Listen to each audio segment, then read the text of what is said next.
Hey everyone. A lot has happened in the last 2 weeks. When last we spoke, I talked for a bit about how important it is as an ally to be an active ally right now and not a passive ally. I wanted to take a moment to reiterate that to those of our listeners who, like us, are trying to be an effective ally right now. Stuff's actually happening. Policies are changing. Some of the right people are being held accountable for the taking of Black lives. It's not even close to being enough, but it's happening because people aren't holding back right now. And I just want to remind the folks that need reminding, if you're not in a position to be out there on the front lines and you're in a financial position to make a donation, there are good organizations that need the help. I've linked a few of them in the show notes, but with the protests happening, a bail fund in your area is a great place to start, as well as Black Lives Matter. So with all the shit that's been happening, it almost feels wrong to celebrate a true victory right now, but I didn't want this moment to pass without acknowledging the Supreme Court ruling that came down today, Monday, June 15th, that those in the LGBTQ community in the entire United States are now protected from discrimination in employment under the terms of the Civil Rights Act of 1964. We're in this house, we're just so happy about it. It's a powerful step forward, and as with all things, it's not enough. But you know what? Today, we're going to take the win. We care about you all. Stay safe, stay active, and we love you. Okay. If only for our own sanity, this show's going to keep going. So before we get started, let's talk about our next episode. If Anne of Green Gables and Pride and Prejudice were parts 1 and 2 of our do-over trilogy, part 3 can be only one thing: Louisa May Alcott's Little Women. Third verse, same as the first. We first talked about Little Women back in episode 7, blah, blah, blah. A whole bunch of new versions have come out, and we need to go back. Our first episode pretty much ended with the 1994 movie starring Winona Ryder and Susan Sarandon, but there's a lot more to talk about now. And of course, we'll be looking closely at the Little Women that's won the hearts and minds of everyone who's seen it. That's right, 1978 TV miniseries, Susan Day of The Partridge Family, Meredith Baxter Birney of Family Ties, and William Shatner of Being William Shatner. We're finally doing it. Also, there was this one that Greta Gerwig wrote and directed. We'll check that one out too. That's in 2 weeks on Tuesday, June 30th. If you have any comments, questions, or corrections about today's episode that you'd like to hear on the show, remember to email adapterparishcast@gmail.com or tweet at us using the AdaptCast hashtag. If you enjoy the show, we'd love it if you would share that with the world by leaving a rating and review wherever you listen to podcasts. Show notes from this and all other episodes can be found at adapterparishcast.com. And with that, on with the show, Adapter Parish, Episode 69, Pride and Prejudice Revisited, Part 3.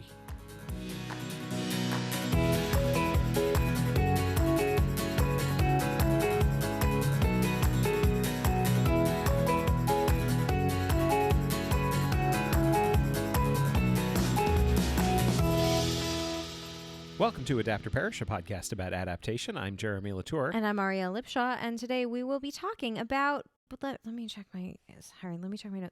I have Pride and Prejudice written here. That's not possible. But that can't possibly be right. Not possible. Let me flip. No, it says Pride and Prejudice. I don't understand. Why did we commit to this super fun thing in this trying time? I don't know. Would we have done this? Maybe.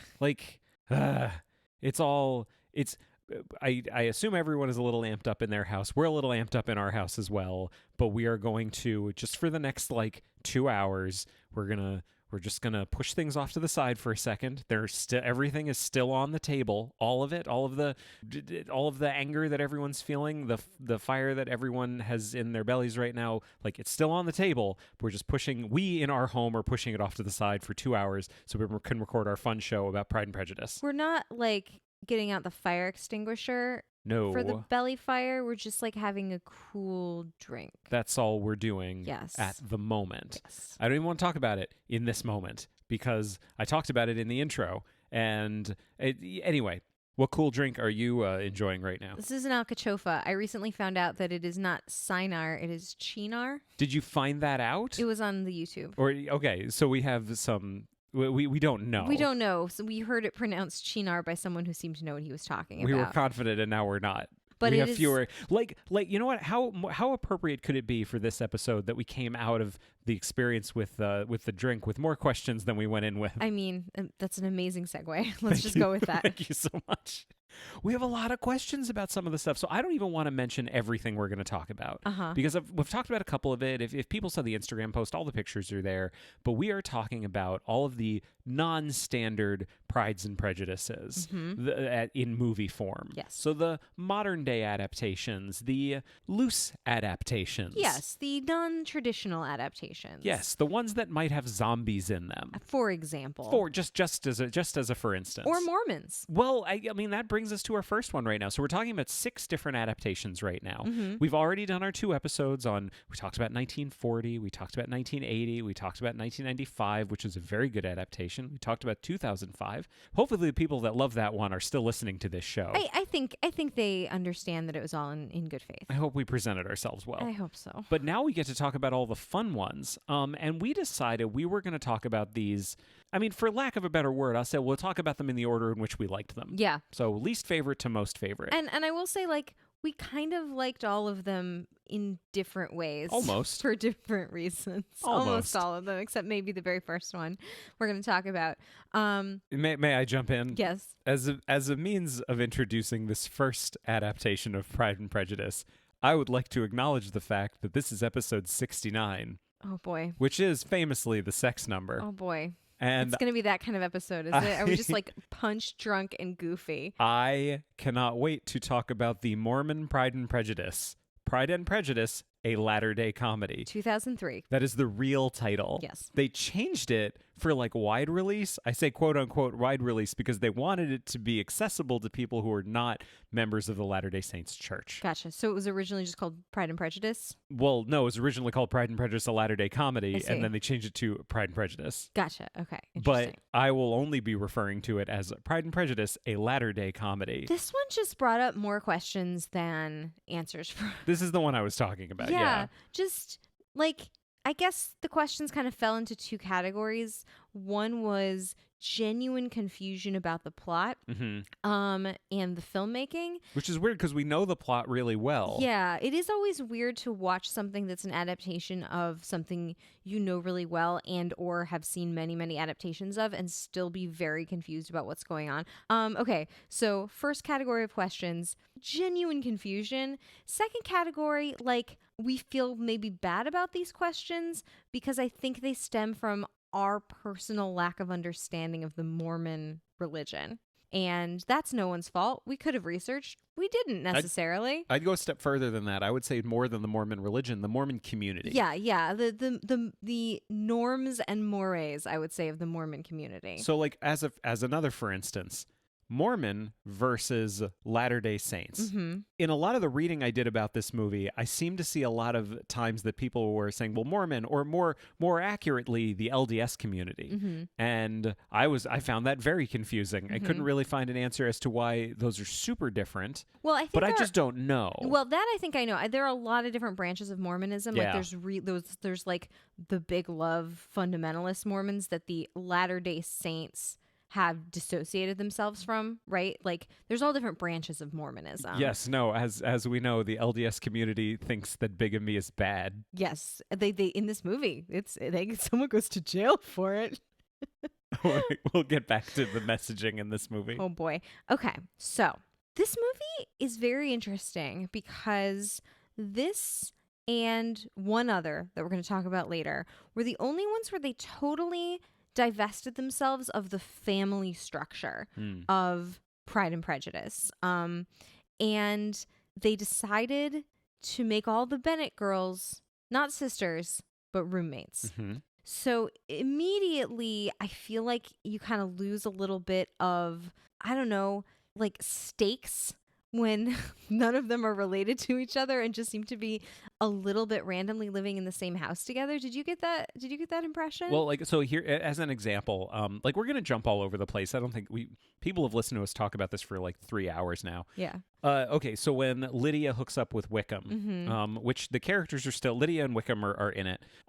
When that happens, there doesn't really seem, that's really where it suffers, I think, in the stakes that you're talking about. Yeah. Because it's not like the family's doomed because of this. Right. They're doing it more For her benefit. exactly for this one individual person. And also, but I don't even think the audience cares at that point about the fact that they're going to Vegas to stop this like incredibly quick wedding that's happening. Yeah. I don't think the audience is meant to think, oh, I'm glad they're going so that they can save Lydia. I think the audience is really meant to think, oh, I'm glad they're going so they can stop Wickham. Yeah. Because he's an asshole. Yeah. And I hate him. Yeah. That was the impression that I got from it. Yeah. Which is that's not really what's in the story. The story, like the original story to me really makes Wickham kind of like, he's a minor character. Like he's an asshole that's doing a bad thing, but the thing you should be caring about more than anything is the Bennets. Yeah.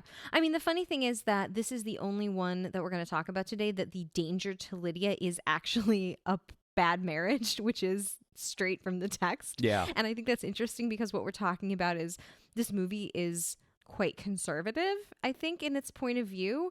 And so I think they couldn't really do anything more shocking. No. But I think in Episode 69. that really freaked me out because I wasn't looking at you and I didn't know where the voice was coming from.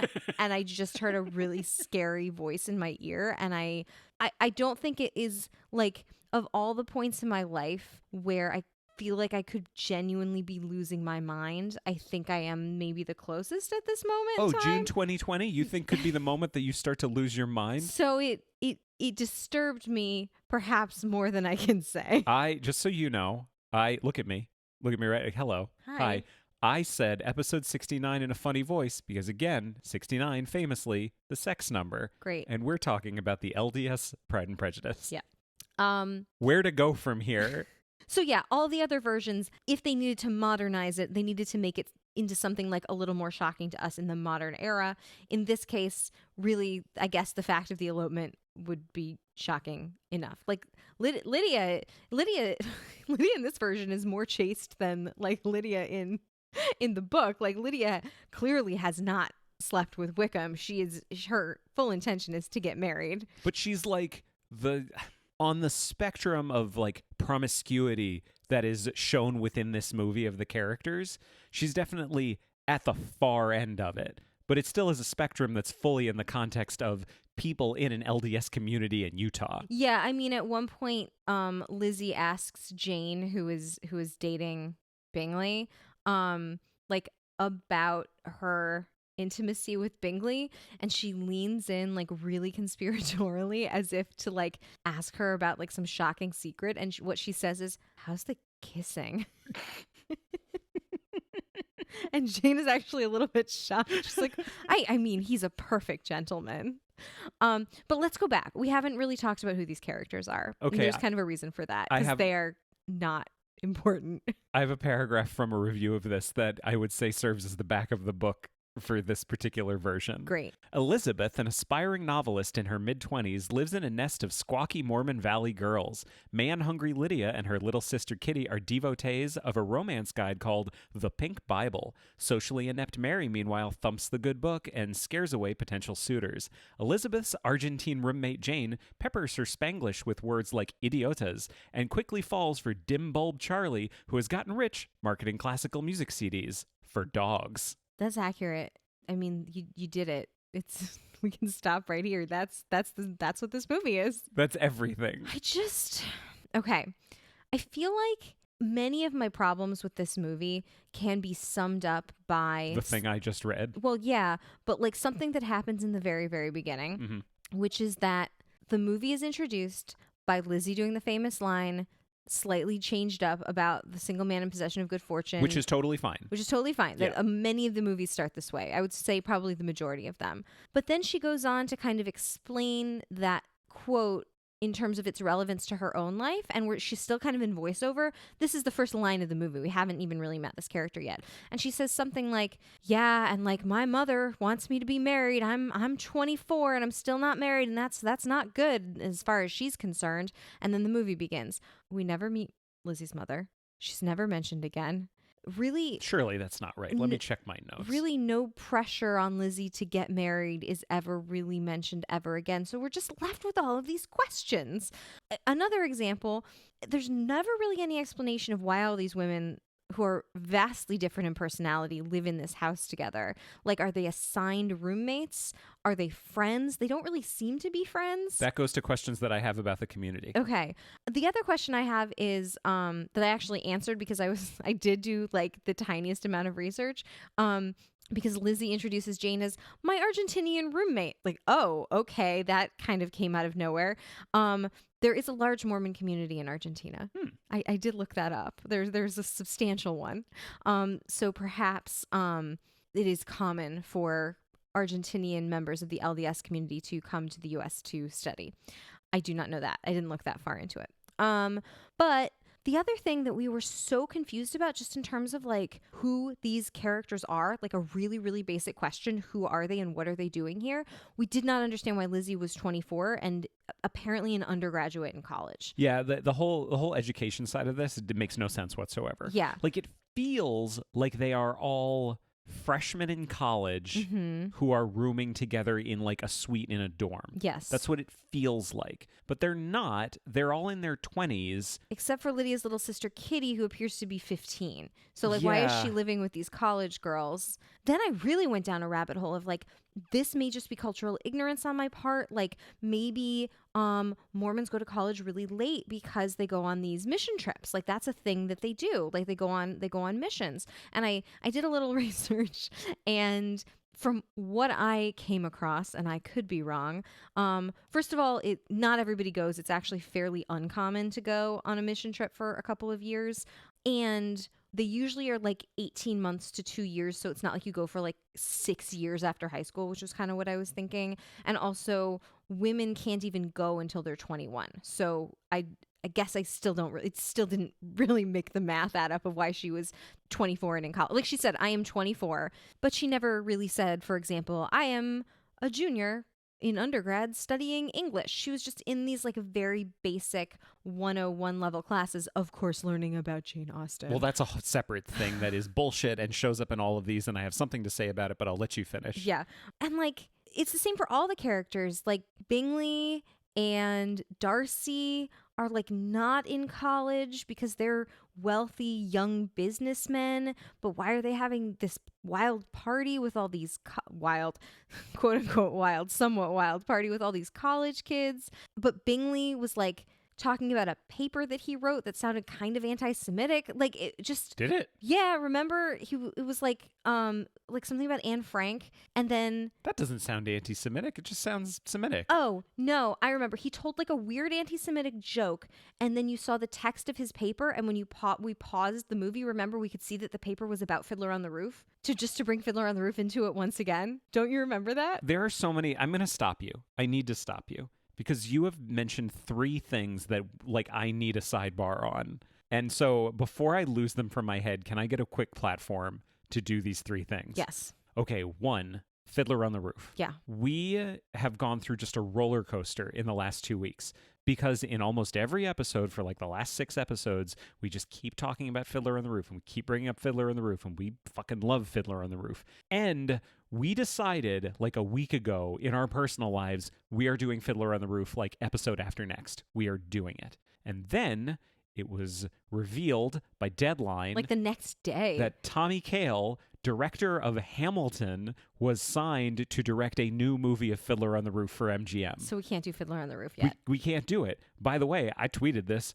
Yes, please, I'll take 2. I think the original is amazing, but yes, please. This sounds amazing. I'm totally on board with this. Yeah. So we can't do Fiddler on the Roof. That's number 1. There seems to be a contingent of people that believe that like multiple adaptations of the same thing cannot peacefully coexist. Like, there's a lot of people who are like, but the first one's perfect. Why make a second one? Like, I don't know.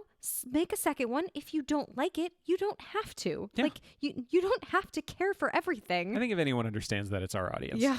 Okay. Segueing to number 2. Speaking of our audience, I want to talk about how we went into this and how we are talking about, because we're doing a lot of talk right now about Mormons and people who are in the LDS community. I want to be super, super clear about where we are coming from, because we are coming to this conversation as Jews. And I can't speak for you, but I can say I feel there is a connection between our people. Just like religious minorities. Religious minorities who like we know our own culture so well, And we have to deal with a lot of assumptions being made about our cultures by other people. Yeah. Because we are in the minority. Yeah. And because our community is defined by a religion, you know? Yeah. But there's a lot of culture to it as well. Exactly. That's the weird kind of intersection there. So I feel a kinship between our Mormon friends. Yeah. Some of whom, by the way, may be listeners of this show. And we'd love to hear from you. I don't want to make the assumption that no one listens to the show who is a Mormon in any form. So as you say, we want to hear from you. We do genuinely have questions. Yeah. But this movie was a hoot. Before you go on to your third thing, can I do a sidebar off your sidebar? Jesus Christ. Because I have something that, no, like. Go for it. Okay. To give an example of what you were just talking about, at one point in the movie, someone drinks a Coca-Cola. And I was like, aha, I don't think they're allowed. That's wrong. What is happening? Is it a signal? And I looked it up, and it's one of those things that there's basically like Talmudic scholarship about whether or not it is appropriate for Mormons to drink Coca-Cola. And there is different scholarship on this because apparently Joseph Smith discouraged Mormons from having, quote, hot drinks, which at that time would have been coffee and tea. And at some point in the course of history, someone looked, I can't believe this is the most research I've ever done on anything for this show, but I didn't want to get it wrong. At some point, someone said, okay, what do those two things have in common? It must be the caffeine. All right, we shouldn't have anything with caffeine. But there are varying schools of thought. Some churches are fine with Coke and caffeinated beverages, and some discourage it. But it sounds like coffee and tea are generally discouraged in general. But there is some debate about whether it's specifically because of the caffeine or just because they are hot drinks and that is what is written and therefore they should not have hot drinks. You may ask, how did these traditions get started? And I'll tell you. I just was so delighted reading about this. Well, and the other thing that was mentioned in the article that I was reading is that some Mormons abstain specifically to avoid the thing that I did when I saw the Mormons drinking Coke and assuming that they were bad Mormons. Do you know what I mean? They abstain because there is this assumption that Mormons shouldn't do it, and therefore they abstain so that they don't give the impression of wrongdoing. And there's something very similar to that in Judaism, that you shouldn't do anything that gives the impression of wrongdoing to make people think badly of the Jews, right? So like you shouldn't go into a restaurant on Yom Kippur with your horns showing.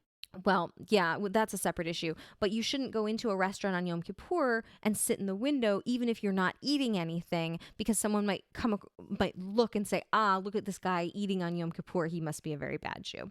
So I just found that like a very interesting comparison, and probably similar amongst, as I say, many religious minorities, that you don't want to do anything to make the majority think less of your community. Yeah. Fascinating stuff. Anyway, I'm sorry. Go on to your third point of your sidebar. Jane Austen. Yes. Let's talk about the Jane Austen of it all. I'm just going to throw this out there. I have a belief. If you are adapting Pride and Prejudice, if you decide that you want to do a non-traditional Pride and Prejudice adaptation, you have a very significant choice in front of you because you have to define your world. Because if you're doing a modern adaptation of it, these characters live in a world where we have all the books that were written 200 years ago and all the pop culture exists. If you intentionally bring up Jane Austen in the course of your non-traditional Pride and Prejudice remake, you break the universe. It is fundamentally broken. The great thing would be, as a viewer, to be able to watch this story knowing that it's Pride and Prejudice, but kind of forget about that and be able to exist in the story with the characters and care about their version of the journey that they're going on. And not worry about, how close is this to Pride and Prejudice? What's it changing? What's it not changing? I want to be able to look at that later and examine it. I want to feel what I'm supposed to feel in the movie. But in the movie, if you tell me that Jane Austen was an author and characters are in Jane Austen classes or reading Jane Austen books, you're telling me you need to think about Jane Austen. You need to be painfully aware of her. Did Pride and Prejudice exist? As Lizzie is sitting in her Jane Austen class, are they talking about Pride and Prejudice? Is she thinking to herself, man, sure is weird that I live in a house with 4 other girls and we're all named Lizzie, Jane, Lydia, Kitty, and Mary. And we met this guy named Wickham and this guy named Darcy and this guy named Bingley. What a strange coincidence. This is fucking crazy. Yeah. I don't want to think about that. Mhm. So, you know what? I get the desire to say we're going to reference Jane Austen. The whole fucking movie's a reference to Jane Austen. It's Pride and Prejudice. It's called Pride and Prejudice. Don't put a Jane Austen reference in your movie in any way, shape, or form. That is my opinion. It breaks the universe. Stop it. Stop it, you. I see you. I see what you're trying to do. Don't do it. Stop it. Thank you for coming to Jeremy's TED Talk. Oh my God. That's the end of my sidebar. Do you have any other sidebars to my sidebar, or do you want to get back to the main? Where were we? I don't know. How much time are we going to spend on just this first one? Let's not spend too much time on it. Okay. It was not a very good film. The script was not very good. It has a message, though. What's the message? Sorry, I think it's a message movie, but I'll let you finish. It was poorly written. None of the characters were developed. We were genuinely confused about the plot, as I say. And then it all seemed to be leading, as you kind of mentioned before, it all led up to this like big set piece where everyone is descending upon Las Vegas to try to prevent Wickham and Jane from getting married. There's a really funny fist fight in the chapel. It was genuinely hilarious. Yes. That was like my favorite scene in the movie. And then it turns out that Wickham hears his big secret. He's already married. And so the end of the movie is the police dragging him away, arresting him for bigamy. This is what I'm talking about. This is a message movie. Yes. I don't know that this was the reason they made it, but I'm sure at some point they looked at each other and they said, we need the world to know. We don't do that We don't- anymore. We don't do that, and we're not cool with it. We're so not cool with it, we're going to make it the central conceit of the fall of the villain of our movie. We are tired of the stereotypes and jokes. We want it to be a crime in this movie. And it is a crime. Yes. I looked up Nevada statutes, and yes, you can be arrested for bigamy. You can be like criminally arrested for Yes. bigamy. Fascinating. Yeah, it's not just a civil matter. I would have assumed it was a civil matter. I'm No, it's glad a you criminal. looked that up. It's a criminal matter. Mhm. So then, like, a thing happens. I was so not invested with anything that was happening between the characters, but there was just this one last piece of bullshit that I think speaks to kind of just how poorly made this movie is, where they leave the chapel and Darcy and Wickham are getting arrested for the fight. Yeah. And the girls all leave in their car, and Darcy escapes and catches them miles away on foot. He's the fastest runner in the world. It is indicative of how little thought is put into so many pieces of this movie. It's so rare that I see a movie that's like almost staring me right in the face going, don't worry about that. Yeah. Don't worry about that. Every 5 minutes, there's a thing where I'm going, yeah, but wait a second. And the movie just goes, no, don't worry about that. That's fine. That's fine. Don't worry. It's fine. It's fine. Don't worry about It's it. fine. It's totally fine. It's totally fine. We didn't even talk about Mr. Collins. This is a batshit movie. Oh, yeah. So I actually do want to talk about Mr. Collins for a second. I figured Like, you did. I have a feeling that Mr. Collins, he just seemed so specific that I have to believe this is a stereotype of a certain type of person that you would, a certain type of like maybe slightly more conservative person than tended to be part of their congregation. The thumpiest of Bible thumpers. Yeah, because they like all go to church together. Of course they do. Except for Wickham. Wickham does not go to church. Oh. But they all go to church together. And I wrote down like they seem like a little scantily dressed for church. Like it maybe is a slightly liberal church. Like they let Lizzie speak about sort of her brand of feminism, and they're pretty cool with that. Like me, I think they're wards. Like the different churches or areas are called wards. Again, more questions that we have. So I think maybe this one's more liberal than some might be. But like he's like a kind of annoying guy from your classes that he's like a well actually guy, and he is very interested in Lizzie. He thinks they're dating like because she smiled at him one time, and he sort of comes over to the house one day and explains to her that they will be getting married, and she will be putting away her like feminist ways and dropping out of college and becoming, a more conservative Mormon housewife and mother, because that is, what God has called for her to do. And she's like, I do not think that's what God has called me to do. I disagree with you. And then he like shames her in front of the whole church, and then he marries Mary. And they're apparently very happy together.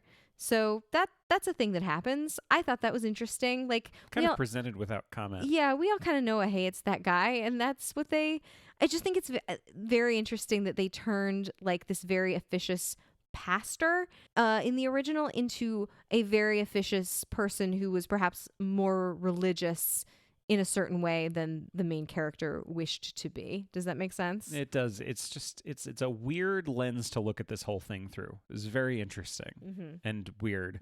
I know. I guess I'll end on this. I saw one review of it where I don't even think I'd be this mean about this movie. They basically said this movie does not deserve critical commentary because it is so poorly made. Yeah. It is beneath that. Like, it's almost like a student film. It is actually pretty poorly made. Yeah. Yeah.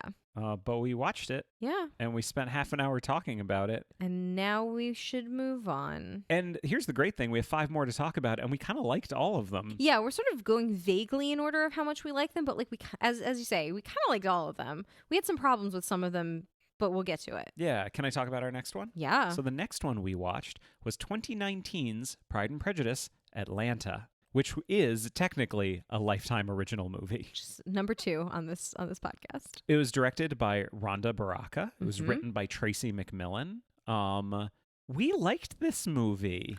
I am fascinated that this story of Pride and Prejudice seems to be something that people really enjoy and identify with to the point that they really want to see themselves in it. And they make art in furtherance of that goal of seeing themselves in a story that they really, really love. A wonderful example of someone doing that is the Wrinkle in Time that Ava DuVernay directed. Yes. that we loved so dearly. Perfect example. She's like, I love this story. I think it's wonderful. I really relate to it, but I don't see myself in it. And I'm going to direct a version of it where that is not true, that I do see myself. And we have it, as we just talked about, with Mormons. Someone looked at this and said, I think this would work for my community. I want to see my community acting out this story. And like, not for nothing, the 2 of the movies that we're about to talk about were directed by women of color, which is so, like, if you look at what directors tend to look like, they tend to not be women and they tend to not be Black. And the fact that this was directed by a Black woman, I absolutely love. It is a story about Black women, and I love that a Black woman told this story. And one of the adaptations we're going to talk about in a minute was directed by a, I think she's like British Indian, but it was definitely a thing, it seemed to me, where she wanted to tell this story in the context of a culture that she clearly was familiar with and had a lot of love for. And there's just something about this story that like really lends itself to that. And I think that is like just noble and great and wonderful. I'm just going to start off by saying I liked this movie more than I thought I would when I heard it was a Lifetime original movie. Which I believe makes it our second Lifetime original movie. Yes, the first was The Bad Seed, directed by Rob Lowe. Enjoyed it a great deal more than our first. Oh yeah, way more. So much better. So much better. Let's, where do you want to start with this one? I mean, let's just like set the scene a little bit. Yeah. The setting of this movie, as might be discerned from the title, is Atlanta. It is modern day. It is set in the Black community and specifically in like a very specific like Baptist church setting, I would say. Like they made Mr. Bennett the pastor of a very prominent Baptist church in Atlanta. Can we talk about Mr. Bennett? It's Reginald Val-Johnson. He's my favorite part of this movie. He is a delight. I loved him so much. This character was so cute, so adorable. He had such funny lines. He was Mr. Bennett. Like he was well, actually he wasn't Mr. Bennett because he was too cute and too funny and too nice to be Mr. Bennett. But do you know who was also great? Who? Mrs. Bennett. It was Jackie so Harry. good. Jackie Harry. They structured this movie around her. She's the narrator of this movie. She like bookends it. Yeah, like the movie begins with her narrating like, here I am. This is my life. I'm married to this wonderful pastor. I have these 5 daughters that are so beautiful, and I want to get them all married. And it turns out that there's always a self-help book in these. She wrote a self-help book many years prior that she like continually brings up and quotes from, and like she knows it by heart and all the daughters know it by heart. But still, when the show opens, none of them are married, and that is her great sorrow. Well, one of them was married. Oh, right. So they modernized this a little bit. Jane was married. Her husband died. She has a little boy. He's the cutest kid in so the world. Cute. He's really, really cute. They really, like, it's a gut punch right at the beginning. Just Yeah. like they created Jane's husband, they brought him into this world, and just as quickly they took him out of He it. fathered a child and they killed him. It's I guess the one thing I want to start with in this one is that we're super aware of the running times of all of these, because I said something in somewhere in the first 2 episodes that, like, I don't think that Pride and Prejudice is a story that needs 6 hours in order to be told well. I think you can tell this story in 2 hours. Well, Yeah. you know, we criticized the 2005 version because it really rushes it through. It rushes everything. And I made the point in the first 2 episodes that, like, if you're telling the story and you are intent on keeping every single character and every single connection between all the characters, if you don't figure out a way to draw them in a short amount of time that works, what you're basically left with is like a frame of a house with no walls. And that meant, as we were going through all of these, every single time we started, I would look at the running time going, well, this one's about 2 hours. Let's see if they can do it. Let's see if they can effectively tell this story well. And if they can, what are they doing in order to tell the story well? And I looked at this one. This one is one of the 2 shortest ones. Yeah. This one's like an hour and 37 minutes, something like that, because it's like a TV movie. They do a pretty great job of cutting the story down. Oh, yeah. And they make some really smart choices about how to do it, I would say, in the first 2 acts. Yeah. I think the third, we'll get to the third act. The first the first act particularly, like, I turned to you at one point and I was like, I love these characters. They sketch these characters better than almost any adaptation that we saw. Like, I understood them. I liked them. I was rooting for them. I don't know what it was. I don't know if it was like part casting, part writing, but I just thought these characters were really alive and really wonderful. I mean, if we were going to rank these in terms of how clearly they had drawn a distinction between Kitty and Lydia, this would be number 1. Yeah. They all felt like different characters. But the movie starts with Mrs. Bennet telling you, here are all my daughters. Here's this one, she is this. Here's this one, she is this. And it's, you know what? Maybe it's a little cheesy, but I was invested immediately. And a little label popped up on screen. Yeah. And it took a minute Yeah. for them to do that. But it was something that tells you, okay, this is going to be fast paced. This is going to throw a lot of information at me. But everything they throw at me is going to be accompanied by really clear characterization. And I thought it made it flow really well. Yeah. I was so impressed by it. Yeah.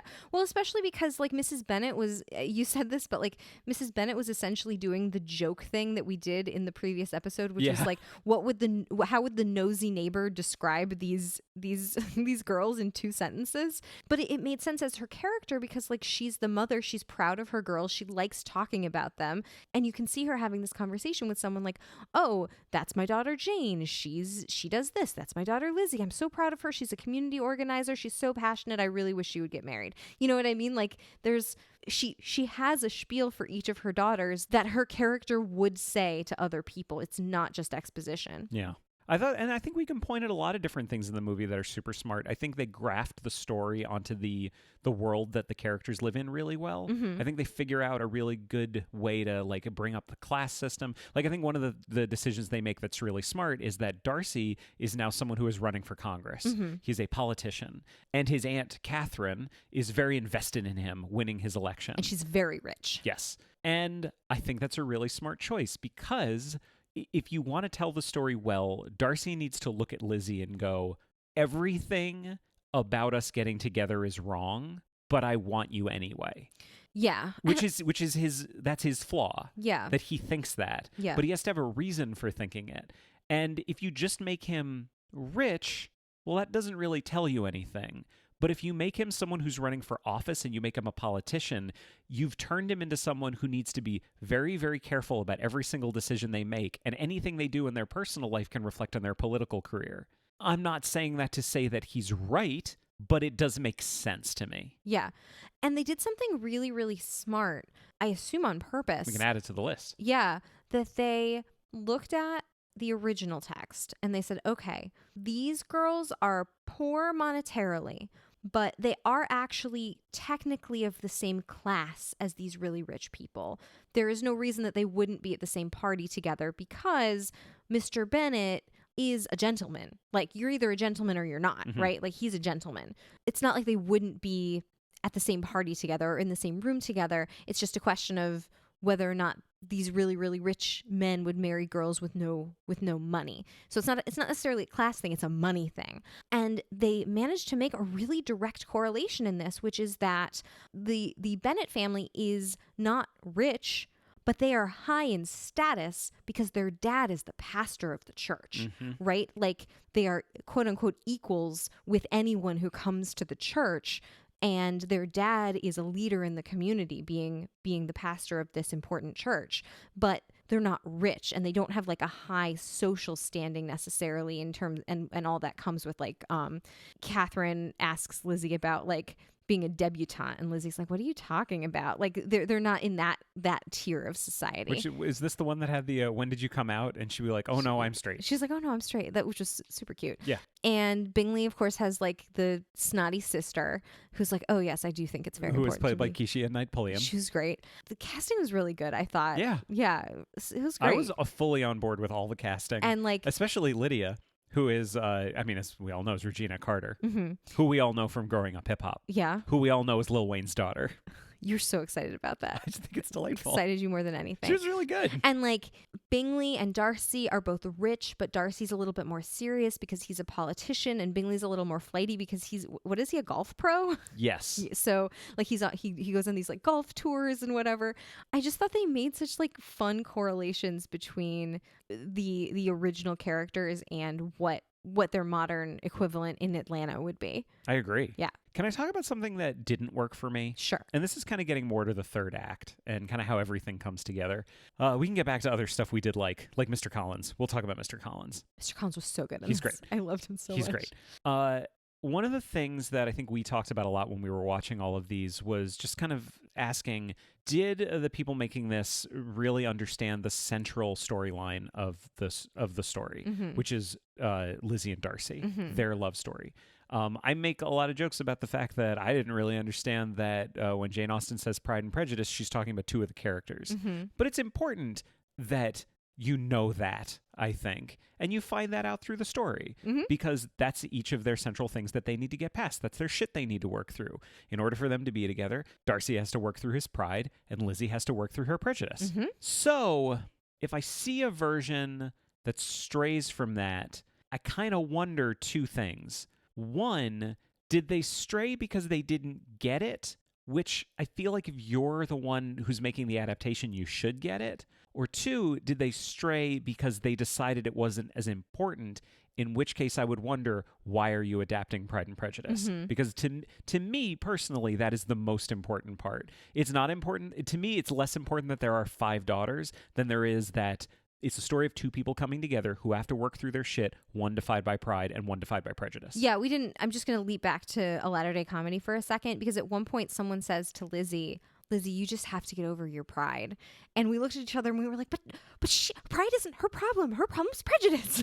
And then that happens in this one too. Yeah, it does. It specifically happens in this one too. But that someone tells her to get over her pride. But they call her prejudiced earlier. Yeah. Which I thought, okay, good. And then they call her prideful. Like she's both. Yeah, and then Darcy isn't either of them. Darcy's actually perfect. Darcy's pretty great. Like he does make a shitty decision. Yeah. Which is to tell Bingley, you should not be with Jane. Right. Even though they're the cutest fucking couple I've ever seen. He's so cute with her son. Yeah, they're great. But then you also find out, and this gets to another thing in the third act, you find out that the reason why he told Bingley not to be with Jane was because he felt bad for her. Yeah, he thought Bingley was like sort of too wild, and he's this golf pro. He's flying everywhere. He's got a girl in every port, and Jane's such a nice girl. Like he didn't want her to get hurt. I feel like I so want to sit down with the people who made this movie and ask them why it seems that they weren't super comfortable with some of their characters having flaws.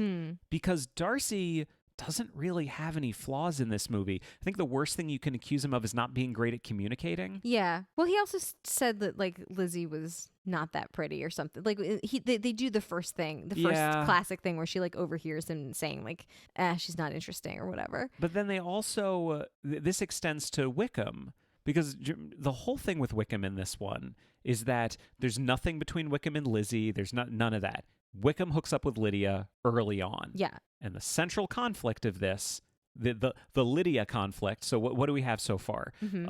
Stolen Lydia to take her to Vegas to get married. Yeah. Okay.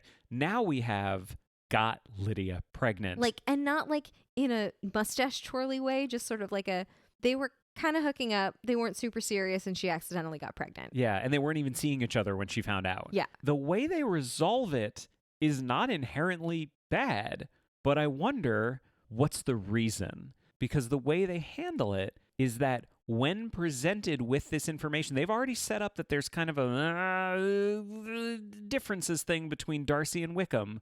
They set up that when Wickham finds out that she's pregnant, Darcy says, well, he's kind of a ne'er-do-well. Darcy goes, well, I'm going to invest in the club that you want to open. And Wickham goes, well, that's super helpful. And Thank you. Thank you. And I'm going to go do the right thing because I want to be with her and I want to be there for my child. And like they were raised as brothers, and Wickham's the son of Darcy's family's maid. Yeah. It's the same kind of setup. But like they get along real well at the end. Mm-hmm. And Wickham is one of the good guys, which I guess I just don't get the choice. It definitely feels good to watch, but I don't get it. What was your thought on that? A couple things. Mm-hmm. First of all, like as I said, they did such a good job drawing the characters that like they almost kind of ran out of time at the end. Like the movie literally ends with Bingley, Darcy, and Wickham all parading over to the Bennet house to propose to 3 of the daughters. And Lizzie and Jane both say yes. Lydia says, no, I'm a little too young, but I do like you. Let's date for a little while and I'm going to have this baby and we'll see where things go. Yep. Which is a very mature attitude and decision, and everyone acknowledges is the right thing to do. So that's great. And I have a couple of thoughts, and some of them stem from assumptions, but I'm just going to go ahead and say it. Like, first of all, I think that the makers of this movie were coming from a certain religious / moral point of view that they needed to express kind of at the end, because there's sort of a conservative aspect of the culture that we're talking about here. Like these are all people who go to church, and yes. One of them is a pastor. Actually, Mr. Collins is also a pastor, and this family are pastors' daughters. So they are good girls. Even Lydia is pretty good, despite the fact that she got pregnant. Given the circumstances. She handles it really maturely. Yeah. And my other assumption, and again, I could so be wrong, but like, I think it's certainly possible that what these filmmakers wanted to portray were like good, strong, upstanding Black men. And these guys are all great. And I think that's great. That's something that they wanted to show on film, and they wanted these guys to be like unquestionably wonderful. And if that was something that was important to the filmmakers, like, who am I to say no, you shouldn't have done that? You know what I mean? Yeah, I think you and I came to the exact same conclusion on that one, which is, again, I don't want to make the assumption that that's what was happening. Mm-hmm. But if I were to find out that the reason they made Wickham the way that they did was because they didn't want to tell another story about a Black man in America who doesn't want anything to do with his unborn child. Yeah. I get it. Yeah. I'm fine with it. I'm fine with it. Who are we to say you should not tell that story? If that's what it is, I'm totally fine with it. Yeah. I guess that's the thing that I want more than anything. I want thoughtfulness more than ignorance. Yeah.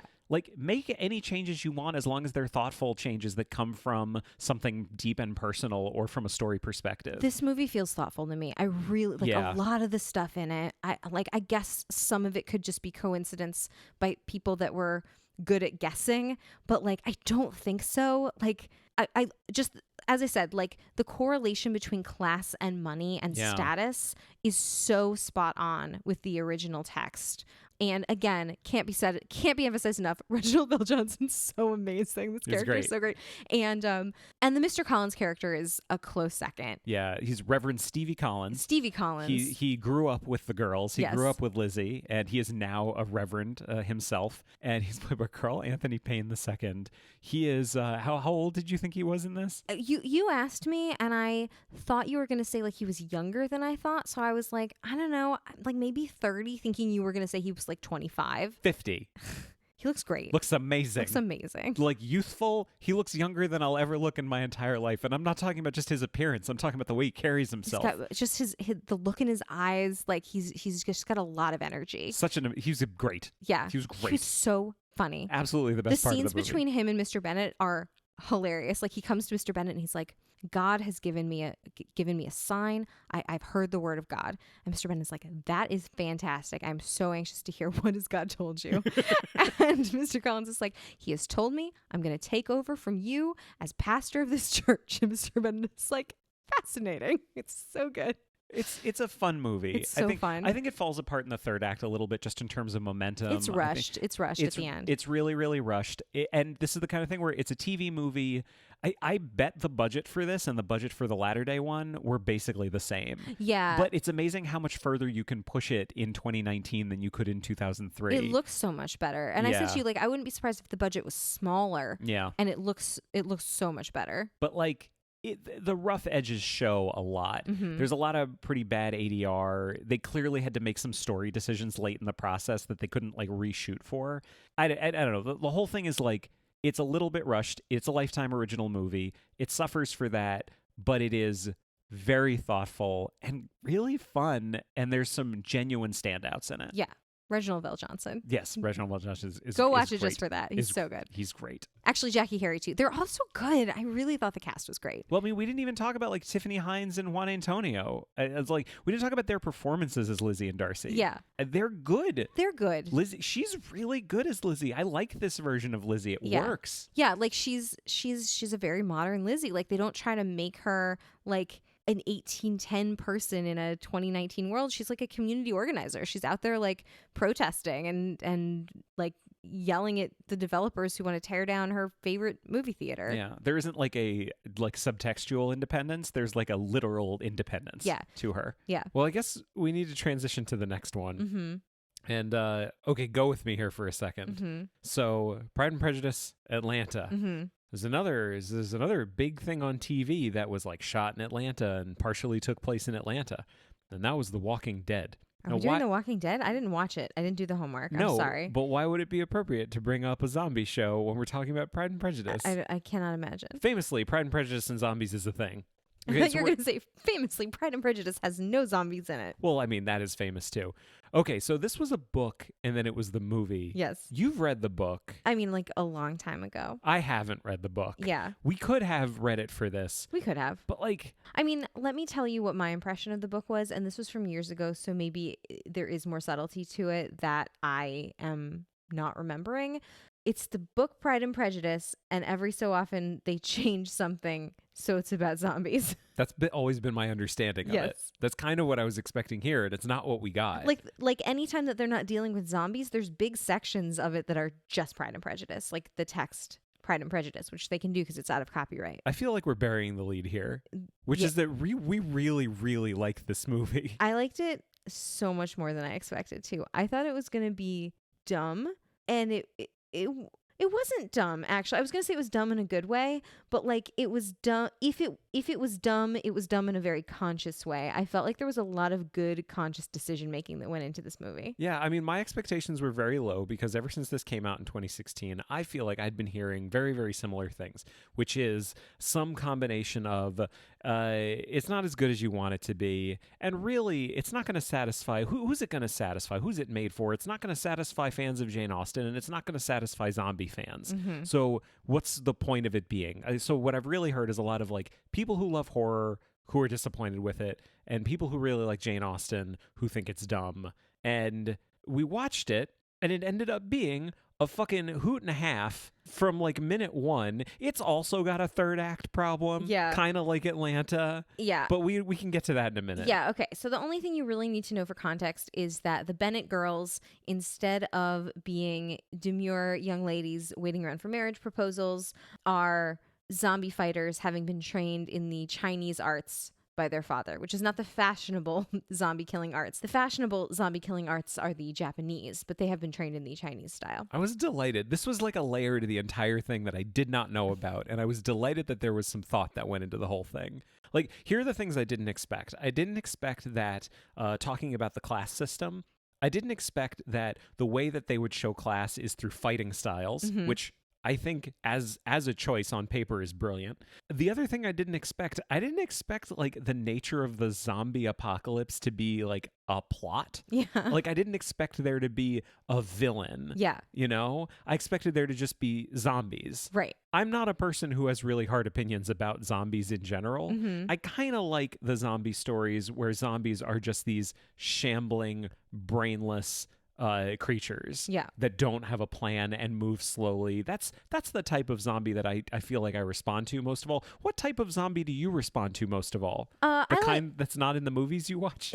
I mean, I don't watch any movies with zombies. I cannot even tell you the last time I watched a movie with zombies. However, I do use... You've seen Shaun of the Dead, right? Yeah, I have seen Shaun of the Dead. I do use sporadically an exercise app called Zombies Run, which I highly recommend. It's super fun. It's basically you're running away from zombies.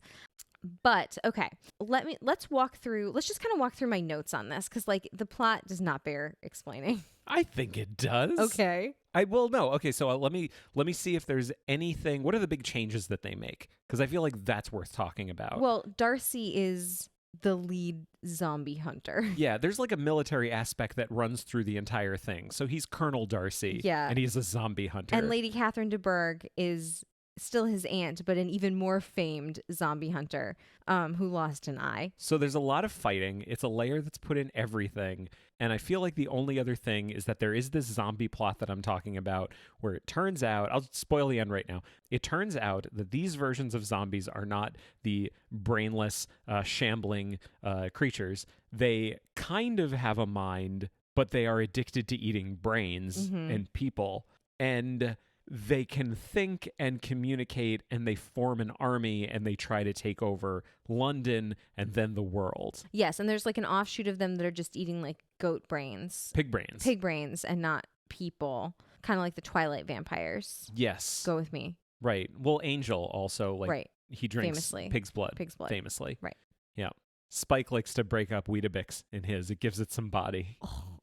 One of our listeners is very happy right now. Who am I kidding? Probably multiple listeners know what I'm talking about. I mean, if we're not appealing to the Buffy crowd, we may as well close up shop. I know. It's a crowd I want. Yeah. I want that sweet, sweet Buffy crowd. God. Does really well for other people. And the only other thing I'll add is that the person leading this whole zombie like rebellion army is George Wickham. Of course it is. So like there's the stakes are raised. He is now like he is now a proper villain. Yeah. Which is also a really big change coming from Pride and Prejudice Atlanta. It's true. Okay, so a couple of things. The design of this movie I thought was visually very interesting.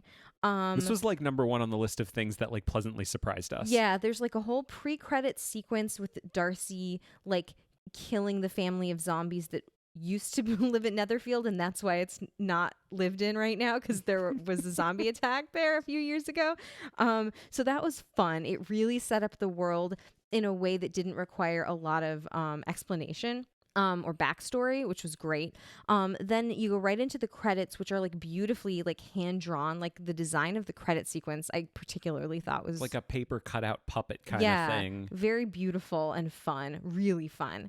And it sort of is like a puppet theater. Like it tells the story of like the whole history of this zombie situation. And then you go right into the design of the actual movie that in any still shot that didn't have zombies in it would just look like Pride and Prejudice. Like the costumes are really beautiful and more quote unquote accurate to the time, I would say, than like the Keira Knightley version. I was going to put you on the spot and say, like, I feel like the big controversy that's going to come out of this conversation is that we thought it looked better than 2005. Yeah, but like with some really smart choices that were done on purpose, like all of their skirts are slit all the way up to the waist because obviously they have to be able to go under their skirts to get the knives that are strapped to their legs. And also kicking. And kicking. But it's done on purpose, like not just because they thought it looked cool. Mm-hmm.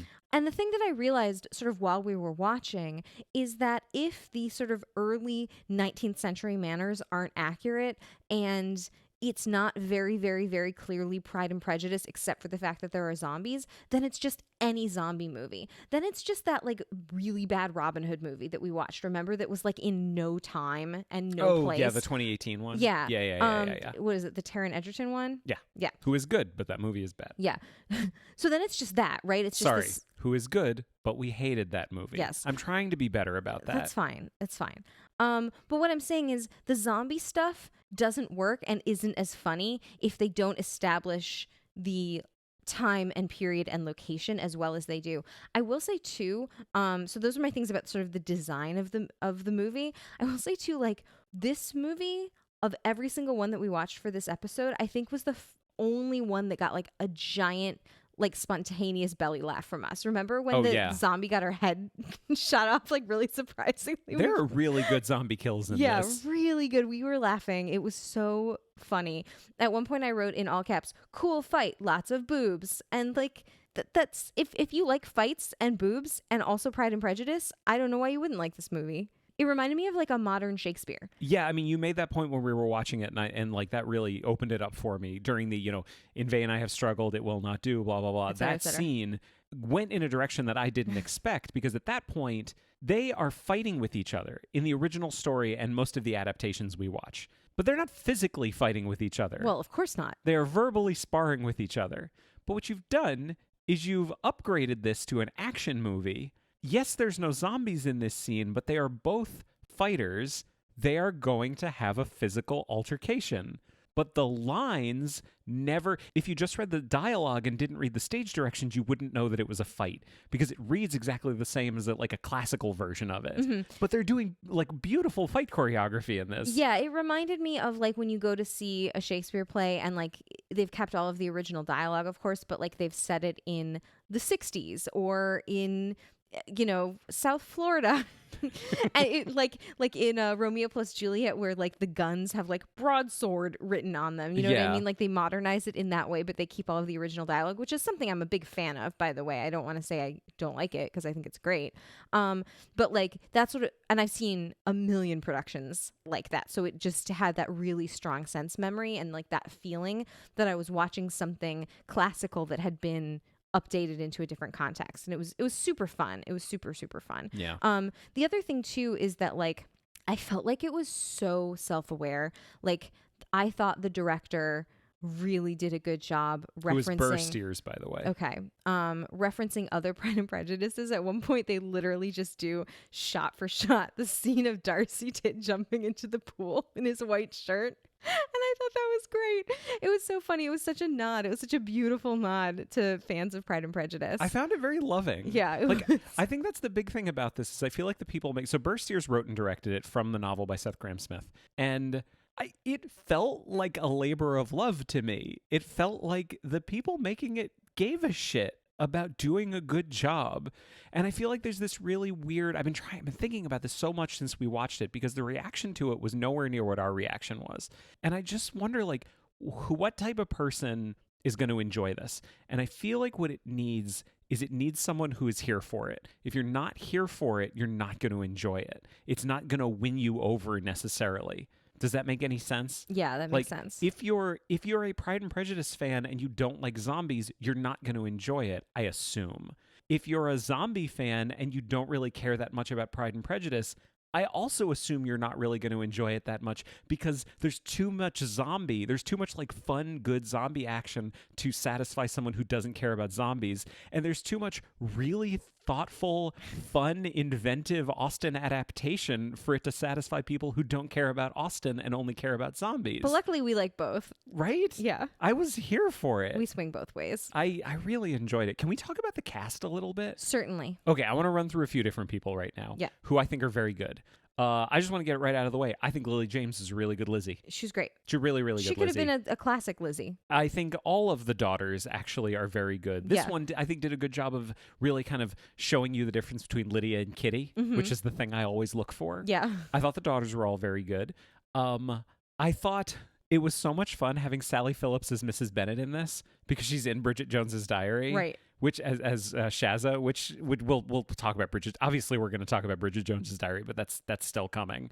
But Charles Dance as Mr. Bennet, I think of this performance on the same level as Michael Caine in The Muppet Christmas Carol, because famously Michael Caine took the job saying, "I'm doing this as if I'm doing a totally straight version. I'm not going to play it like I'm playing the Muppets. I'm playing it like I'm in the Royal Shakespeare Company." Mm-hmm. And Brian Henson and the rest of the Henson Company said, "Yes, please." Great. Thank you so much. Sounds great. I fundamentally believe that above anyone else in this movie, Charles Dance really took a step back and say, I am not for a second going to play this movie like there's zombies in it, because he's genuinely one of my favorite Mr. Bennetts. He's so good. And he doesn't really get any zombie action. There's nothing about his character or his story that really lends itself to the zombie storyline. No, other than the fact that he was the one that trained them in the Chinese rather than the Japanese arts. And Yes. he does have some dialogue about that, but it's very funny. Is very good. He's really good. It's really nice seeing some Game of Thrones people in this Yeah. because he plays Mr. Bennett and Lena Headey plays the Lady Catherine de Bourgh, who is a one-eyed fucking powerhouse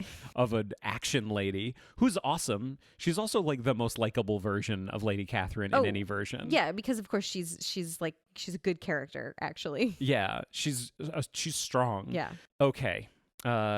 Here's where we get to people that I think are also kind of exceptional.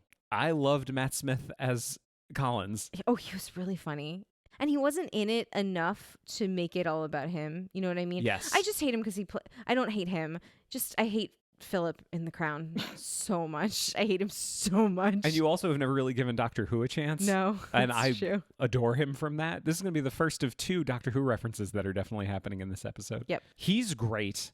And I think you bring up a really good point, which is one of the things I love the most about this is I think the screenplay is really, really smart in how to cut things down. Mm-hmm. It gives you the clearest version of the character in a short amount of time, but not in a way that makes you feel like they're rushing it. Mm-hmm. And I think Collins is one of the best examples of that because they get through the major beats of his character in a really economical way, but I never felt like they were rushing his storyline. Mm-hmm. I felt like it was just a really good version of Mr. Collins. It also just didn't happen to take that much screen time. I loved him in it. Yeah. But I want to get to the person who surprised me more than anyone. Not the guy who plays George Wickham. He's just like It's just a guy. mustache twirler. Not Douglas Booth as Mr. Bingley, who I think kind of redeemed himself in our eyes from the 2013 Romeo and Juliet that we hated so hated that much. so much. I liked him in this. He was really fun. fine.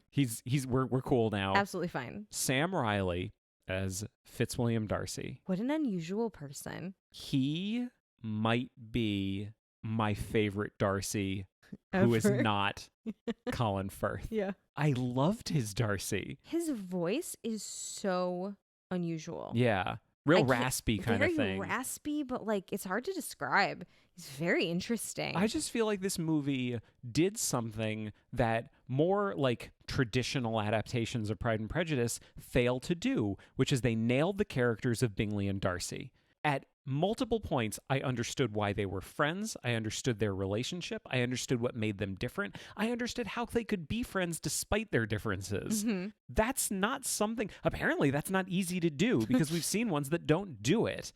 I fucking loved him as Darcy. Yeah. And if you put aside all the zombie stuff, which is fun and funny, and yeah, we should spend a minute talking about the flaws of this movie because it has them. But I think Sam Riley as Darcy is pitch perfect. Strong words. Do you want to talk about what doesn't work? Yeah. Do you want to talk about the third act? So, yeah, just briefly, like the plot kind of falls apart in the third act, and I Yeah. think it's because they lose the balance of Pride and Prejudice and zombies, and they swing a little too heavily into zombies. And you're shaking your head. I would disagree. Okay. I would say they swing too wildly to a third thing, which is the whole other level, Yeah. like the zombie plot. Right. Because if it was just traditional zombie stuff, that would be one thing. And I if it was guess. just Pride and Prejudice, it would be one thing. But they invented this whole new story to kind of marry the two together. I guess And that's kind of what I meant. yeah, they really lean into it. I just wanted to be clear about it. Gotcha. So you're not wrong. I don't disagree with you. But I think it's worth saying that like they kind of invent this new thing and really lean into it, I think, a little too hard. And I Mhm. don't know that it totally works. I agree. Can I mention one other thing that I Certainly. think doesn't work in the third act? Certainly. I'm not sure they understood the whole Pride Prejudice thing. Are we really going to ding them for that? I am. Okay. I'm definitely going to. All right. There was one moment that totally lost me. Not the big fake out at the end with them getting married and then the zombie horde is attacking, which is a delight. Well, it was a fun experience to watch that with you because you were like, this is not the end. And then you fast forwarded a few minutes through the credits and you were like, aha. Yeah, there's like a stinger where like the zombies are attacking. Like zombie movies don't have happy endings. Yeah. I was convinced Jane was going to die the entire movie. Yeah, you were convinced she was a zombie, and like Yeah. Lizzie was trying to cover up the fact that she Well, was a zombie. They make you think that. Yeah. And then that doesn't really, that's another problem I have is the whole Jane being a zombie thing or not being a zombie thing never really pays off. And there's some really questionable editing kind of in the third act around Jane that I feel like maybe that was a subplot and then it got cut Mhm. for running time, which is annoying. Here's my big problem. There is a scene where Jane and Darcy like almost die, and he is ostensibly dead, and she's leaning over him, and she says to him, and I'm paraphrasing, "I loved you from the first minute that I saw you." And then they kiss, and he wakes up, and everyone's happy. That to me would work in any other story, but if you're doing an adaptation of Pride and Prejudice, it shows a fundamental misunderstanding of the text. Because famously, she did not love him from the first moment that she saw him. Famously. And that's the thing that makes it Pride and Prejudice, and that I keep saying. So I ding it. I think it is super fun, absolutely worth seeing, but I ding it for like, I think kind of missing the point a little bit, but I think that people cared more than some other more serious adaptations of Pride and Prejudice may have cared. That's very fair. Do you want to move on? Let's move on to one of the first, like, all-out good Pride and Prejudice adaptations. Yes. Like, wall to wall, we enjoyed it, and people like it. And that is 2004's Bride and Prejudice, directed by Gurinder Chadha. She also directed Bend It Like Beckham. She directed the new movie Blinded by the Light that just came out. She is an Anglo-Indian director. So much of her career is bringing her Indian culture and her English culture together. It was written by her and her husband, Paul Maida Burgess.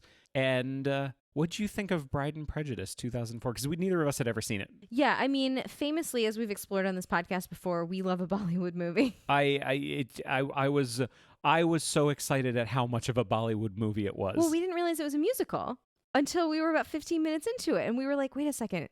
They're singing, and now I think they're going to sing again. Well, I thought it was going to be more like Bend It Like Beckham, which is yeah. like there's going to be a very strong like Indian part of it. Like I knew that was really big. I didn't know they were making a Bollywood movie. No, this director said, I want to make Pride and Prejudice, but I want it to be a Bollywood movie. Yeah, I would direct listeners to our episode on Arthur. Yeah. To hear us really go at length about Bollywood and how much we're fascinated by it, because we watched the movie Sharabi, which was like the 70s Bollywood version of Arthur. That is, I feel like our big revelation about Bollywood when we did that episode was, Bollywood movies are really long and are every single genre, because it's like a variety show. Right. If you're going to have people go to the theater and spend 3 hours there, you need to give them every form of entertainment ever. So it is not enough to just have a fun musical. It's not enough to just have a kick-ass action movie. It needs to be a fun musical and a romance and a comedy and a drama and an action movie. It needs to be everything. Yeah, the main character needs to be able to sing, dance, fight, kiss, and cry. Yes. Yes. Has to do all those things. Has to do all those things. So we were charmed by this from the start. Again, like maybe not what I was expecting. I think I had the impression that this was like just kind of a dumb romantic comedy that I wasn't going to enjoy. And I didn't realize it was like styled more like a classic Bollywood movie, which I did enjoy. The end. Let's talk about some of the changes that they make. I think this one stands really in stark contrast to the latter day one, because they really try to change things. So like the zombie one, it's easy for them because they can just say, oh, Lizzie Bennett? Well, she's Lizzie Bennett. We're not going to change anything because we don't need to. And in the latter day one, they needed to make changes because they decided that, well, the women, they're not all sisters, so we have to change some of their last names, and we've got to make some really thoughtful decisions. Yeah.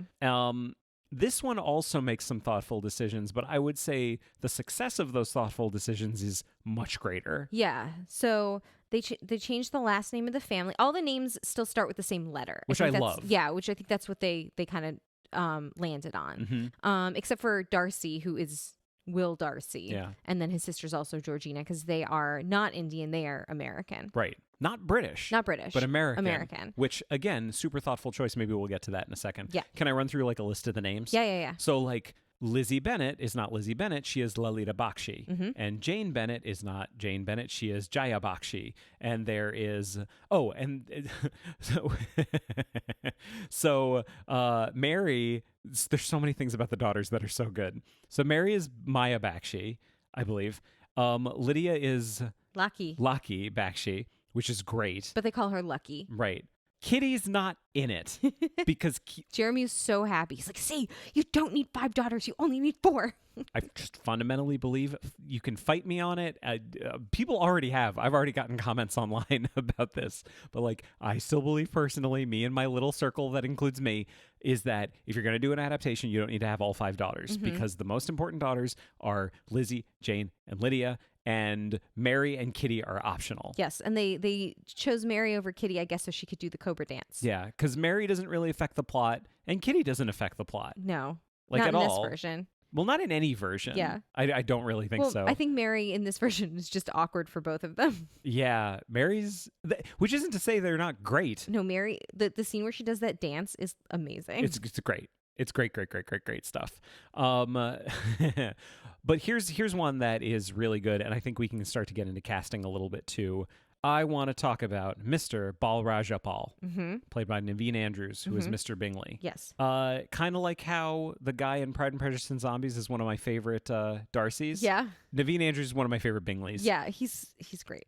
Well, Naveen Andrews achieves something that I think like Crispin Bonham Carter really embodies, and I feel like very few Bingleys do. He's adorable. He's so cute. He's really handsome.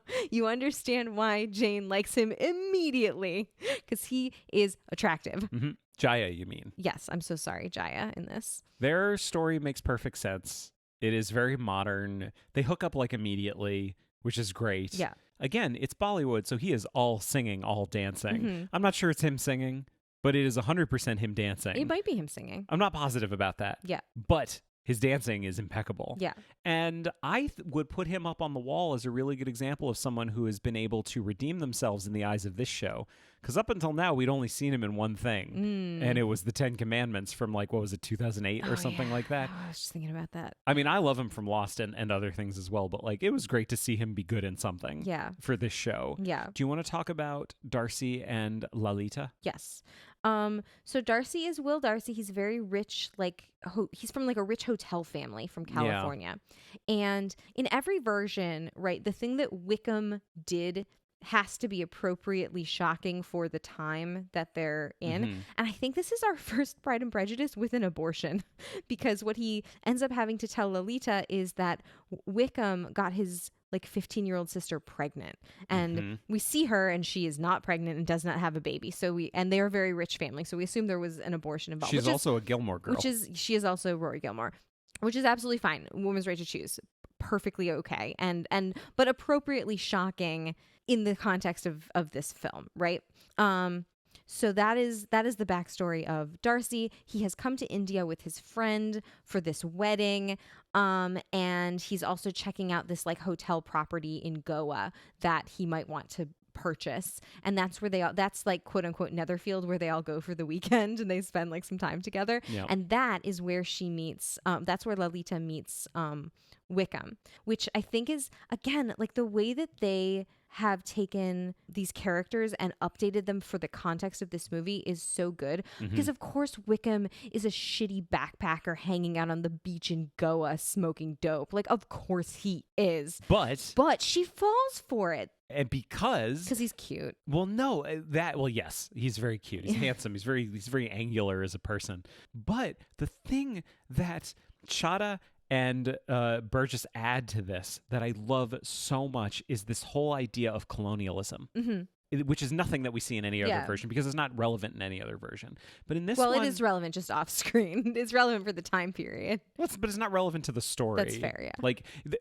colonialism has nothing to do with whether Lizzie likes Darcy or not. I question how his father made his money, but that's okay. Let's keep going. In this one, it does. Yeah. Because they set up such a perfect relationship between Lolita and Darcy in this one that is based on the fact that he is a tourist and she loves her culture, which is amazing because I've never seen that in a Pride and Prejudice adaptation. And it's unique and thoughtful, and it would work on its own in its own story, separate from being an adaptation about Pride and Prejudice. It's an interesting topic. So you talked about Ava DuVernay, like bringing something to Wrinkle in Time. Yeah. This is Gurinder Chadha bringing something really interesting that she is passionate about to Pride and Prejudice. Yes. That works for the story. Yes, similar to Pride and Prejudice Atlanta, which I think does a similar thing. Yes. Perhaps slightly less successfully. Can we talk about casting for a second? Yes. So you talk about Wickham. Daniel Gillies is Johnny Wickham. He is... Oh, well, this is the thing I was saying. The thing that sets him apart from Darcy is that Lolita sees Darcy as a tourist,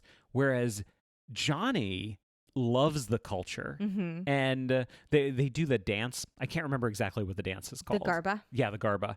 And Darcy has absolutely no idea what he's doing. By the way, taking the dance and transplanting it. Like we have the dance scene from the original story that we know, that we've seen so many times, but it's been completely transplanted and grafted onto this Indian culture, and it works perfectly because they can still have their conversations while they're dancing, but it's all done with a completely different like culture informing it. Yeah. So that's the thing that really sets him apart from Darcy. I think casting wise, Daniel Gillies is really good as Wickham. He is incredibly angular and very handsome, and also a creep. It's funny, Martin Henderson as Darcy. Did he do it for you? He didn't do it for me. He's got that like early 2000s like long hair that I just don't care for. It's just not my type. He's like the Wonder Bread actor. Yeah. Which I guess he's like. I guess that's what is he's. he like Australian or New Zealand or something Yeah, like that? He's not American. He's not American. He's got that thing where like you don't quite know why their American accent doesn't sound perfect, but he's trying really hard to sound American. He's fine. He's cute. He's handsome. The story supports him. I don't know that he's amazing. But I think a funny thing happens, and the last time this happened was when we watched Sharabi, the remake of Arthur, and we got to witness Amitabh Bachchan be a fucking movie star for 3 hours, because we individually had no experience with Amitabh Bachchan and didn't know how big of a star he was. How much experience did you have with Aishwarya Rai before this? None. I didn't really know who she was. Like, I'd heard of her, but let's be clear. She is a goddamn fucking huge movie star. She is one of the biggest movie stars. The issue is she's a Bollywood movie star. And here we see her in an English language movie. Being a fucking movie star, it's like seeing a George Clooney for the first time and not knowing who he was. Well, you said, you were like, ironically, the whole thing about her not being as pretty as her sister, and like, you were like, she is arguably the most beautiful woman in the world. Apparently. Like some would argue. She is also a Bachchan. Yes, no, she married into the Bachchans. Yes, yes. How many things does she do in this movie? Sings, dances, falls in love, cries, laughs, plays guitar, does comedy. I don't think she fights. I don't think there's any physical altercation. No, there is a fight though, and that was one of the things I love. And this was one of the ones that was like a little more meta than I kind of liked, which is in the third act when they have to track down Lockie, who has run away with Wickham while they're all in London, is she and Darcy are chasing Lockie and Wickham through London. And they go into a movie theater, and the movie that's playing is a Bollywood movie, and there is a fight scene happening in the movie. And while it's happening, at the foot of the stage, Darcy and Wickham have a fight. Yeah, because you got to have a fight. And you have to. But I almost would have... I don't know. Actually, now that I'm thinking about it, would it have worked if it was just its own fight scene? Yeah, I don't know. Maybe it wouldn't have. Go with me for a second. Let's say that there was just a genuine fight scene in this. I think because it's not Bollywood, because it's the whole movie is referencing Bollywood, but it's not Bollywood. Yeah. It's a Western movie.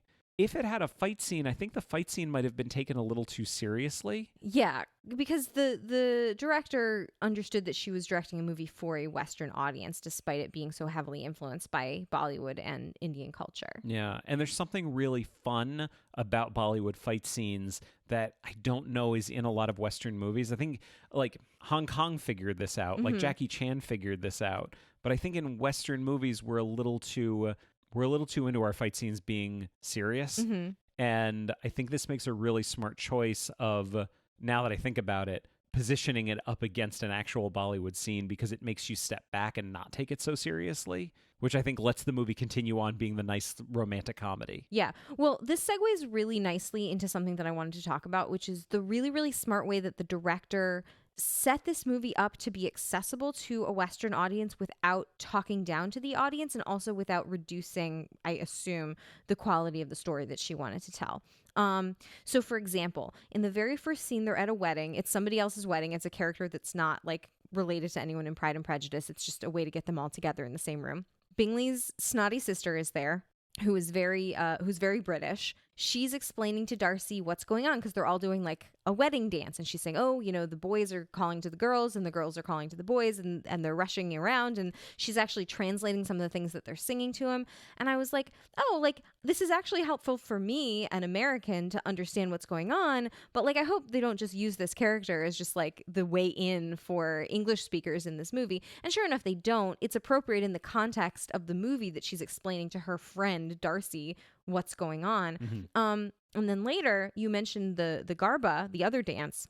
There were just two characters having a conversation, and suddenly there was a word that I didn't know, and I asked you to go back and like turn the captions on, and sure enough, a word came up on the screen that I didn't know, which was Garba, and nobody ever explained what it was. And I was like, hey, hang on a second. And I looked it up, and I was like, oh, it is a traditional Indian dance to celebrate a particular holiday in which people dance around a statue of one particular god. And then sure enough, they went to the Garba, and there was the statue, and I got so excited. I was like, that's it. That's what I read on Wikipedia. But like, the movie didn't talk down to the audience to explain what it was, because all the characters clearly already knew what it was, so nobody had to have it explained to them. And the audience was sort of either left with, if you don't know what it is, it's just a dance. You maybe don't need more context. And if you want to look up what it is, it's accurate. Do you know what I mean? I definitely do. Before we wrap it up, let me just call out a couple of people who were really good in this, because we didn't even talk about the parents, and we didn't talk about Mr. Collins. Yeah. Or Coley. Mr. Coley at this point. He's the worst. The parents are fucking great, and he's fucking great. Yeah. They're great. They're great. I don't have much else to say beyond the fact that they are perfect encapsulations of the original characters transplanted to this new place. Yeah, just as an example of the way they've translated these characters, Mr. Collins or Mr. Coley is an Indian guy that moved to Southern California. He's an accountant, and he made a lot of money, and he has like a really like shitty 2-story house that he's very, very proud of. And now he has come back to India, and he sits down at the table of the Bakshi family, and he's like, I would like a wife. Which one of your daughters can I have? Thank you. Please and thank you. Mm-hmm. Then that is who he is. And it's great. They're great. And then the only other thing I wanted to talk about was some of the songs. And it leads into something very nice, which is going back to something that I've brought up on the show before that I love, which is when a filmmaker brings something personal to the table. Mm-hmm. So, for example, there are some great songs in this movie. Really, really good ones. Take Me to Love is like the song that shows up like 5 times in the movie. Mm-hmm. There was and it represents Lolita at different times. So like she sings it once when she is pining after Wickham. And then she sings it another time when she and Darcy are really starting to get together. And this was when I feel like I finally got the movie. And I want to watch it again since this moment, because the song builds and builds, and they're in LA, and it ends with them at like Venice Beach, and there is a gospel choir on the beach singing with them, and there's like a little chorus of lifeguards running across the beach singing as well. It's so good. And it was the first moment of the movie where I was like, okay, I've been feeling like this was, I couldn't tell how much the Western aspects and the Bollywood aspects were fighting with each other, and this was the moment where I thought, oh, I think I finally understand the balance they're going for, and I think this is the best example of it. Mm-hmm. So like Take Me to Love is a really good song, and it's in the entire movie multiple times, but No Life Without Wife. What do you think of this song? It's great. It's a fun song. It's great. But this is a really nice thing, because it's basically all of the Bakshi sisters singing like a weird modern reggae song based on a saying that they heard Mr. Coley say. Mm-hmm. That is something that Gurinder Chadha's father always said. Aw, that's sweet. And that was something deeply personal, and she brought it into this and like worked with the song. It's in the screenplay. She worked with the songwriter. They created this amazing, I mean, it's basically the matchmaker of this movie. Yes. They created this whole musical number around this thing that her dad used to say to her. It's sweet. And I love it. Yeah. I love it. This movie's super, super fun. I just think, I said this before when we were talking about Pride and Prejudice Atlanta, but it is so amazing to me how this story of Pride and Prejudice, despite being so specific to its era, is so universal and so universally loved that people not only see themselves in it, but they are able to adapt it so beautifully to a different context without losing any of the heart of the story, Mm-hmm. and also sort of fostering representation of lots of different cultures. I think that's so cool. It's wonderful. Yeah. This was a super fun one. Moving on. This was one that we've been asked to cover. We've had people reach out to us just in the last couple of days asking if we're covering it, Mm-hmm. because it's one that means a lot to people. But I'll be totally honest, until we started doing this, I'd never heard of it. Mm-hmm. Did you know about it Yes. beforehand? Yes. Okay. I didn't. But I don't have the attention span just to sit down and watch 100 episodes of something Oh, without more than that. without a greater purpose. It's like 7 hours. Yeah. We watched the Lizzie Bennet Diaries. We watched every single episode And of the the Lizzie spinoffs. so it's the Lizzie Bennett Diaries, it is the Lydia Bennett, Mariah of the it's not Mariah, it's Maria of the I wish Lou, they'd done Mariah. Collins and Collins, Pemberley Digital. We watched all of these different shows on YouTube. They all tie together. We watched them in perfect like chronological order. You can find a playlist that it has everything in the right order. They're like, okay, so I just want to say this to the people that said we should watch this and the people that this means a lot to. I want to be really clear about something because I think you might be worried that based on my tone right now that I'm going to say that like it didn't do it for us. I want to be clear. You liked it, right? Yeah, I liked it. I fucking loved it. Jeremy was moved. Jeremy was shook. I loved the Lizzie Bennett Diaries so much. It's amazing. It's great. I don't know if I regret not having watched it when it first came out. Because now Pride and Prejudice means something to me, but like the path I went on with Pride and Prejudice, not unlike the path that Lizzie and Darcy both had to take in order to fall in love with each other. Yes, not unlike that path, that well-known path. I followed a certain path to really develop an affection for Pride and Prejudice, and it began with, meeting you and falling in love with you, and it's important to you. You're like rolling your eyes right now. What I'm saying is very sweet. I want to be clear. But don't stick your tongue out at me. I'll do what I want. Such a fucking child. Do what I want. You know, showing me the Colin Firth version of me saying, okay, this is very good. And then we did it for the show because we watched it before we did the show. And then we did the show and I read the book and we watched it again. And I was like, okay, well, I guess it's better than I thought it was. Now I'm at the point where like, okay, I fucking 95 Pride and Prejudice is like one of my favorite things ever. The book is really good. And I care deeply about the emotional journey of these characters. Pride and Prejudice has come to mean something to me. And now I come to see the Lizzie Bennett Diaries. I don't want the next few minutes to just be me talking about it. Do you want to say anything about it before I kind of go on and like about the things I loved about it? Please go on, please. What did you like about it? And I have a follow-up question. What are the things that are genuine kind of issues with the show that may have kept you at a distance from it as a viewer? I felt that I was kept at an emotional distance, and I haven't really talked about this with you. Lizzie as a character, the way that she was portrayed as sort of like she's a graduate student. She's kind of awkward and nerdy and really verbal, but like just the particular way in which she is verbal and her mannerisms and just like the way that she's styled, like just really stupid things like her clothes and her hair and everything. And I think it's because this was made right about the time that I was in graduate school, just reminded me of some particular people that I did not like. I get that. And I really get that. I found it hard to relate to her as a person I was supposed to like because of how strongly she reminded me of perhaps more human beings that actually exist in this world that I do not care for. Okay, so just a quick peek behind the curtains. What you just heard there was an edit because for a second we went off mic and Ariel told me who she's talking about. And we don't want this person to hear it. I don't think there's goodness. any chance that this person listens. There's a very specific person that Lizzie Bennett reminds you of. Just, like someone just rubs you the wrong way. Yeah. Because they remind you of someone. It's not because of anything that they personally have done.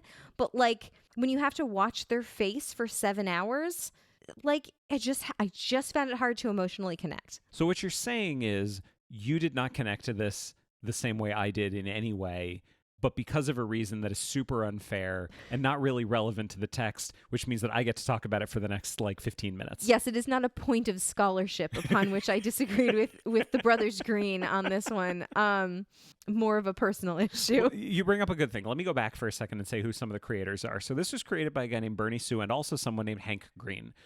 What do they call themselves? Don't they call themselves the Vlog Brothers? The Vlog Brothers? No. Isn't this just the Brothers Green? Yeah, they call themselves the Vlog Brothers. Mm-hmm. I just found that out. Yes, they're the Brothers Green. So it was Hank and John Green. John Green checks notes. John Green is exceedingly popular, and we've covered him on the show. Mm-hmm. I like The Fault in Our Stars. I like the Greens. Not the movie. I liked it. I It was liked okay. parts It of was it. okay. I like parts of it. I had my issues with it. I'm on board with the Greens. I like the Greens. I think they're super fun. I don't want to talk about John Green actually because this is about Hank Green. Hank Green and Bernie Sue decided that they wanted to do an adaptation for the people. So for anyone who's like no idea what the fuck we're talking about right now, who's furiously like Googling while we're talking about this, the Lizzie Bennet Diaries is a YouTube series that came out in 2012 and it aired for like a year plus. And it wasn't just one YouTube series. They also created multiple YouTube channels and there were multiple videos that would come out a week, generally around, I would say average like 3 minutes long. And they basically tell the entire story of the Pride and Prejudice across like 150 episodes of these shows. But updated to the present day. Yes. And also told in the form of a vlog or video blog. Yes. Which is a word that no one says anymore. It's very 2012. Very, very 2012. But I think that kind of adds to the charm of it for me. So it was created by Hank Green and Bernie Sue. Directed, all of the episodes were directed by Bernie Sue and someone named Margaret Dunlop. I think it is incredibly ambitious and impressive what they decided to do. And the thing that impresses me the most is kind of two things. One, it required a shitload of work because they did 150 some odd episodes of this. It's so thoughtful and so many things were updated from the original text into this one that impressed me so much. They make some choices that I think are really, really smart. You're looking at me. I'm looking at your face and like, I feel like you have nothing to say on this point. So I feel like I kind of need to support this part of my argument right here. Yeah. So like just as a couple of examples, Mr. Collins is an annoying person that wants to be called Mr. Collins, but he has a video production company, which is the thing that Lizzie wants to do. Yeah. And he offers her a really great job and she turns it down because she doesn't like him. But then her best friend Charlotte takes the job instead. So she doesn't marry Mr. Collins, but she goes off to be his like number one guy. And the other thing that I did enjoy was the way that they updated the scandalous thing that Lydia did, which is that she ran off with Wickham, and it turned out that Wickham has a sex tape of Lydia and was like blackmailing her, and he was going to release it on the internet, and then Darcy was like able to shut it down because Darcy also owns a media company. Everybody owns a media company. Well, that's the whole thing. Like, it's okay if you're going to tell the story and you're saying like, well, I really care about the particular like the black population of Atlanta. Like the black church-going population of Atlanta. Like you're going to tell Pride and Prejudice Atlanta. If you really care about zombies, you're going to tell Pride and Prejudice and zombies. If you're Hank Green, you're going to fucking tell the story of Pride and Prejudice through the lens of content creators, which I identify with now. That's fair. Yeah. So yes, once you get past the point that like the entire show is about content creation and the whole thing is about a vlog, and yeah, there's questions like, okay, so Lizzie is recording this vlog that lots of people are watching, but she's talking about really personal stuff that, like, luckily, I guess her mom never watches her YouTube channel. Once you get past that point, I think the story works really, really well. But I think you do have to get past that a little bit. Yeah. There's a certain kind of suspension of disbelief that you need to engage in. Yeah. Well, there's also some like acknowledgement of like, oh, I hope this person doesn't watch. And then like sometimes someone comes in and they're about to have a very personal conversation. This happens like every single episode. Once you get towards the end, that Lizzie goes, oh, let me just turn off the camera, and the other person's like, no, leave it on. Yeah. It's a little trick that they use, I would say, a few times too often. I'm sorry, I don't want to be negative about it. Let's be negative for a second. I didn't dislike it. It just didn't do the same thing for me that it did for you. Here's the thing. And we had so many people who specifically asked us to cover it that I kind of want to cover it in a positive way. So maybe you should just keep talking. No, I think it is totally okay because negative feedback is still constructive feedback. Because I firmly believe all feedback is constructive, whether it's positive or negative. So let's give this show some negative feedback here for a second. Okay. There are some things that I think stretch the bounds of whether it works or not. You mentioned one of them right there. I'll throw this out there too. The acting across the board is it is an independent web series. Yeah. Not all of the acting is amazing. I would say all the acting falls into one of three categories. There is some of the actors I think are just genuinely not successful. Some of the actors are not great, but they coast on charm, and I start to love them despite it. I think Ashley Clements, who plays Lizzie, is not the best actor on the show. I think she's fine. But her characterization is so consistent across the entire show that I kind of forgot about it about halfway through, and I was really into her story. Yeah. So if I was just judging it based on like the first few episodes, which we've done for other shows, we've only watched the first few episodes. Yeah. This one we wanted to watch the entire thing because it is one story. If I was only judging her on a few episodes, I don't think I would have liked her as much. But watching the whole thing, I really liked her. Yeah, and then I would just kind of tag on to that like some of the actors are like perfectly fine up until the point that they're called upon to do really over the top dramatic work, and then they kind of struggle, but they're fine for everything else. Yeah. Do you know what I mean? Yeah, I would say another one too who would be someone who like maybe isn't the greatest actor, but I ended up liking them because of the energy they brought to it, was Mary-Kate Wiles as Lydia. Yeah, I was surprised that when we saw the little documentary, they said like she was the first person that they cast because they thought she brought such a great energy to Lydia, because I didn't think her acting was amazing, but like she really got the character. Yes. I think she understood the character pretty well. Yeah, and then because the whole thing is in the last like quarter of these episodes, she has to start getting dramatic, and I bought it. Mm-hmm. I bought it. I thought she did a good job. I didn't love her dramatical work. I did Is that not who love you it. were talking about? I mean, I didn't want to be mean, you know. I liked her in it. Yeah. Someone else who I would put in this category is Daniel Vincent Gord as William Darcy, Mm-hmm. which might be controversial. That's weird. Like Lizzie and Darcy are probably two people I'd put in this middle category. Where like I wasn't totally sold on the characterization and the acting of these two people at the beginning. By the end, I was incredibly invested in their characters. Yeah. I liked them a whole lot. I guess it's just so funny. Like, it just didn't do it for me the way I it know. did for you. I didn't care if they got together or not. I didn't find that they had chemistry. I just didn't care. I didn't like him that much. I just didn't care. I don't know. Maybe I'm in a weird mental place. I don't know. I don't know what it is. I remember. Do you have whimsy and joy in your heart? No. Right. That's why. All right. Well, that explains it. Yeah. I have whimsy and joy in my heart. That's why I really liked it. I'm happy to hear that. Yep. I'm really happy for you. No, but here's the third category. These are the people who I think were genuinely good. And actually, if it wasn't for them, I don't think I would have liked the show as much. They really brought, like a rising tide lifts all boats. Yeah. That kind of thing. Here's a couple of people that I think are just fantastic in every moment they're in. Starting kind of from the bottom. So Craig Frank is Fitzwilliams. Mm-hmm. Real actor. Oh, he's like been in stuff. Yeah. Genuinely good, really charismatic, made it feel more kind of important. Mm-hmm. Brianna Cuoco as Mary Bennett. Mm. Who she's the younger Cuoco, Yeah. not Kaylee. Okay. But I think she has appeared on Big Bang Theory as well. Gotcha. I kind of loved Mary Bennett as she's a cousin this time. Yeah. She's kind of like dark. Yeah, I liked her a whole lot. I liked her. She's not funny, but she is, I thought, compelling. Mm-hmm. I thought Christopher Sean as Bing Lee was really good. I mean, again, he had this thing going for him that he was very, very cute. Very cute. Very handsome. This was a racially diverse cast, Mm-hmm. which I really appreciated. He's not Bingley. He is Bing Lee. Mm-hmm. Charlotte Lucas is Charlotte Liu. I'd put her in the first category. I did not think her acting was good at all. I'm so sorry. But everything that I've seen is that she seems to be an incredibly great person, and they loved having her there. I believe it. And even the people who weren't amazing, I loved by the end of it, so that was totally fine. But I thought Christopher Sean as Bingley was very, very good. Really good actor. I thought Caroline Lee, Jessica Jade Andress, as his sister Caroline, was also really good. But that brings me to who I think was far and away, shockingly, the best actor. Not shocking because I didn't expect it, but shocking because of how great the divide was. I just want to say before you get into this, here we agree. I enjoyed every moment this character was on screen. Laura Spencer as Jane is incredible. She's so fucking cute. She was by far the best actor for us in this entire show.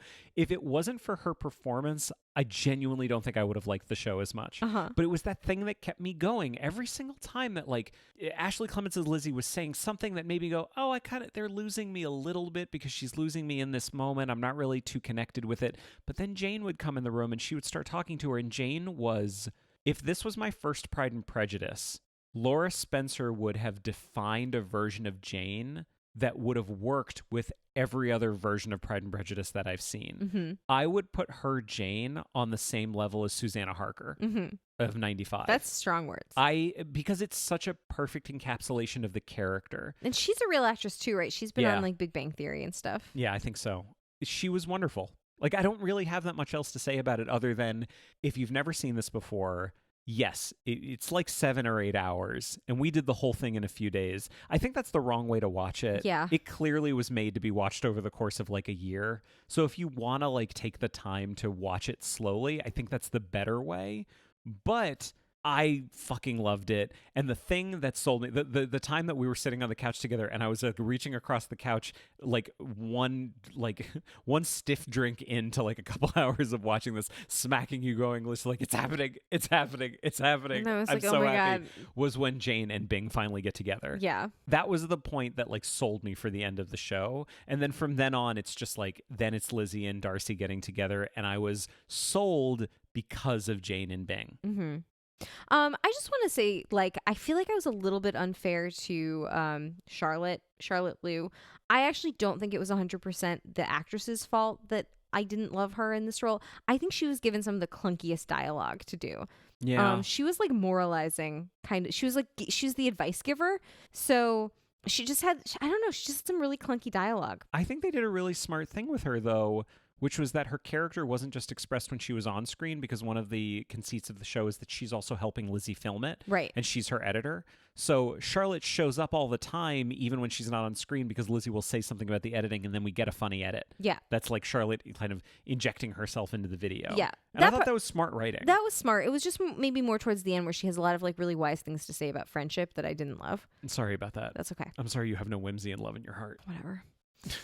I'm tired. I have a child. I fucking love the Lizzie Bennet Diaries. It was really good. I'm so glad we watched it. It was a lot of hours. But hang on. I have one last little criticism. Okay. There's a fucking Jane Austen book on the shelf behind Lizzie I the know. entire time. And like you'd think at some point she would be like, hey, my name's Lizzie Bennet and I have a sister named Jane and I have a sister named Lydia. That's weird, right? And my friend's name is Charlotte. And I have this love interest named Darcy. I'm just going to say it again. If you were doing a modern interpretation of Pride and Prejudice, not only are you not required to add Jane Austen to your story, you fucking shouldn't, because it breaks the universe. Would you like to talk about our last Pride and Prejudice? I was just going to say, lovely segue, because the other option that you have is just change the names. Just change the names. It doesn't have to be Lizzie Bennet. It can be Bridget Jones. This was our favorite non-traditional version of Pride and Prejudice. I have kind of a quick version of why it's my favorite. Would you say you would be able to like encapsulate here at the beginning why it's your favorite non-traditional Pride and Prejudice? Yes. What's that? Colin Firth is in it. That's part of it. That's part of it. What were you going to say? No, for me, the thing I love most about it is that more than any other version, it the core of the story is the relationship between Lizzie and Darcy. This is one that says, all we're going to do is that. We're going to throw out everything else. Mm-hmm. They keep little bits and pieces of things. We do get a Mr. Bennet and Mrs. Bennet, except they're Mr. and Mrs. Jones. We get that. We don't have all the sisters. We get a Wickham character.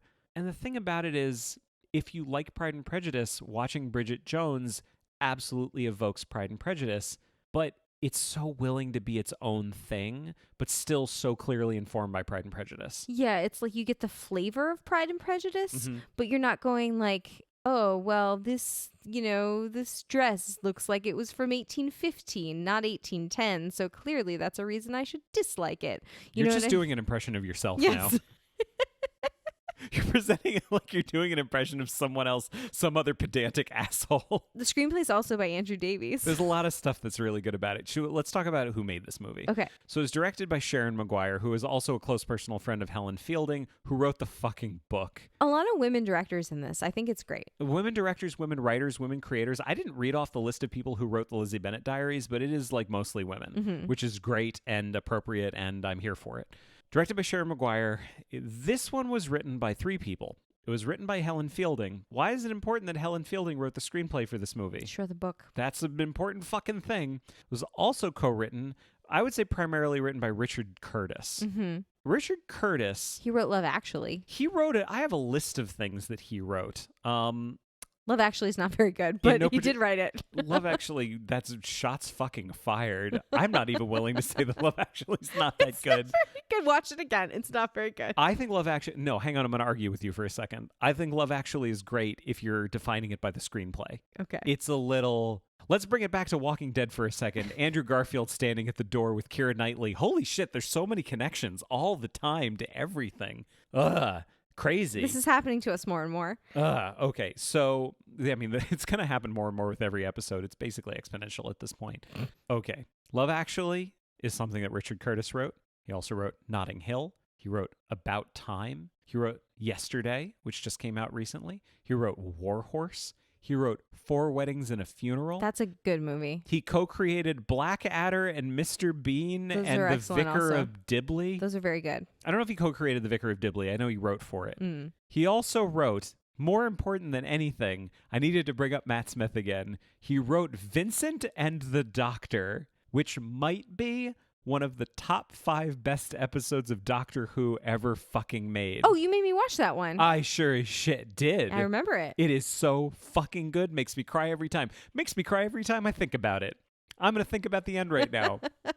And I'm crying. It is wonderful. It is one of the best hours of television I have ever seen in my life. Richard Curtis is a good writer. There's one other person who co-wrote this screenplay. You mentioned him before. Who is that? Andrew Davies. Why is that important? He wrote Pride and Prejudice.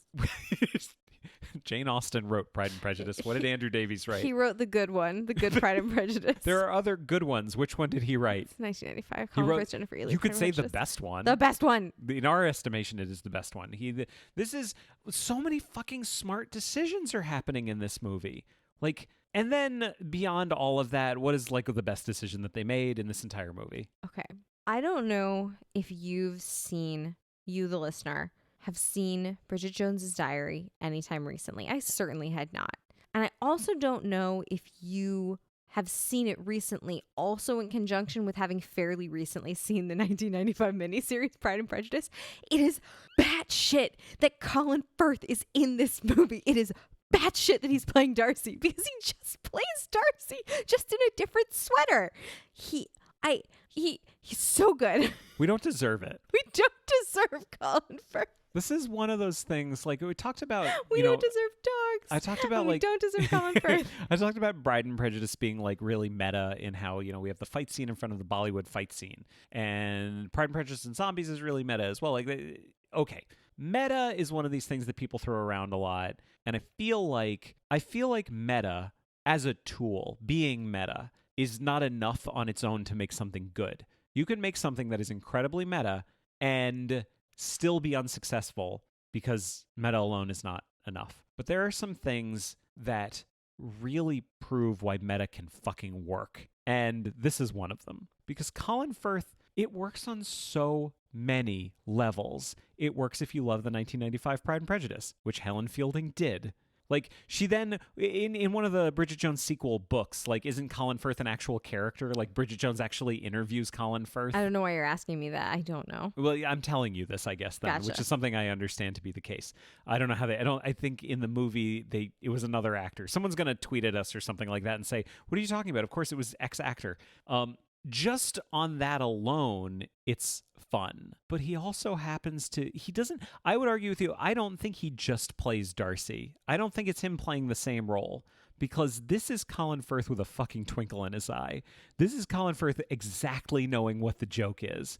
And he's doing the Darcy that you remember from the 95 series, but if you watch it, it's not exactly the same portrayal. No, it's not exactly the same, but it does continue to blow my mind that someone in the course of the production was able to just walk up to Colin Firth and say, hey, Colin, in this scene, when you look at Bridget, when you look at Reese or Renee or whatever her name is, Renee. Do you get Renee Zellweger mixed up with Reese Witherspoon? Every day of my life. Just, the scene where Jennifer's playing the piano and you look at her, just do that. Just that exact thing. Do that. And he's like, oh, yes, absolutely, I can do that. And then he just does it. It's the same look. It's an amazing tool to have in your toolbox as a filmmer. It really is. I thought you were going to say, ask Colin Firth. It's an amazing tool to be able to look at somebody like that. No. No, he's a goddamn But you actor. can't do it. No, I can't do it. You tried in our last episode to look at me like that. You could not do it. I thought we genuinely had a moment. Do it. I can't. No, the you can't context do it on is command. already... No, context is everything. You're right. I can't do it on command, because in that moment when he looked at her that way, she wasn't berating him and making fun of him. She was just playing the piano, looking cute. Yeah. And being nice to his sister. Do something super cute right now. Do something super cute that's just you. I guess you were just complaining about the costumes in one of these versions. That really is the Lizzie playing the piano of you doing anything in front of me. Me complaining? Yeah, I love it. Okay. You're really smart and I love you. I appreciate that. You just did. He just did it. He did the look. I made it work. It is. I got to a place where I could do it. Just for a peek behind the curtain, I have had a drink. It is 9:17 p.m. and I really should have been in bed like 20 minutes ago.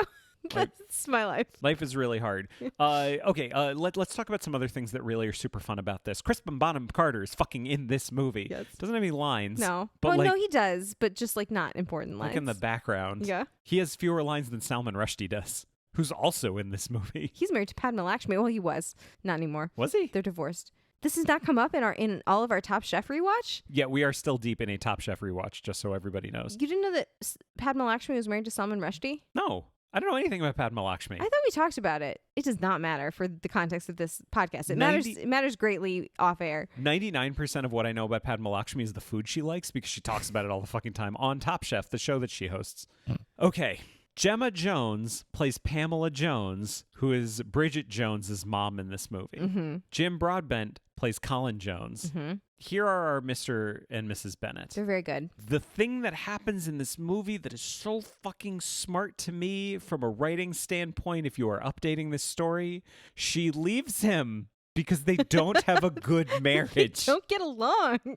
It is so smart. And the thing that gets them back together is she finds a guy who's so much fucking worse than he is. I don't even want to spoil the joke. I think this felt like a Richard Curtis moment to me. Yeah. All the stuff with her new boyfriend. What was felt he so like good. They're on like QVC. QVC presenter, yeah. Yeah. Oh, it's like he's orange. It's so good. There's someone we haven't even mentioned at this point. Mm-hmm. We don't get a Wickham in this.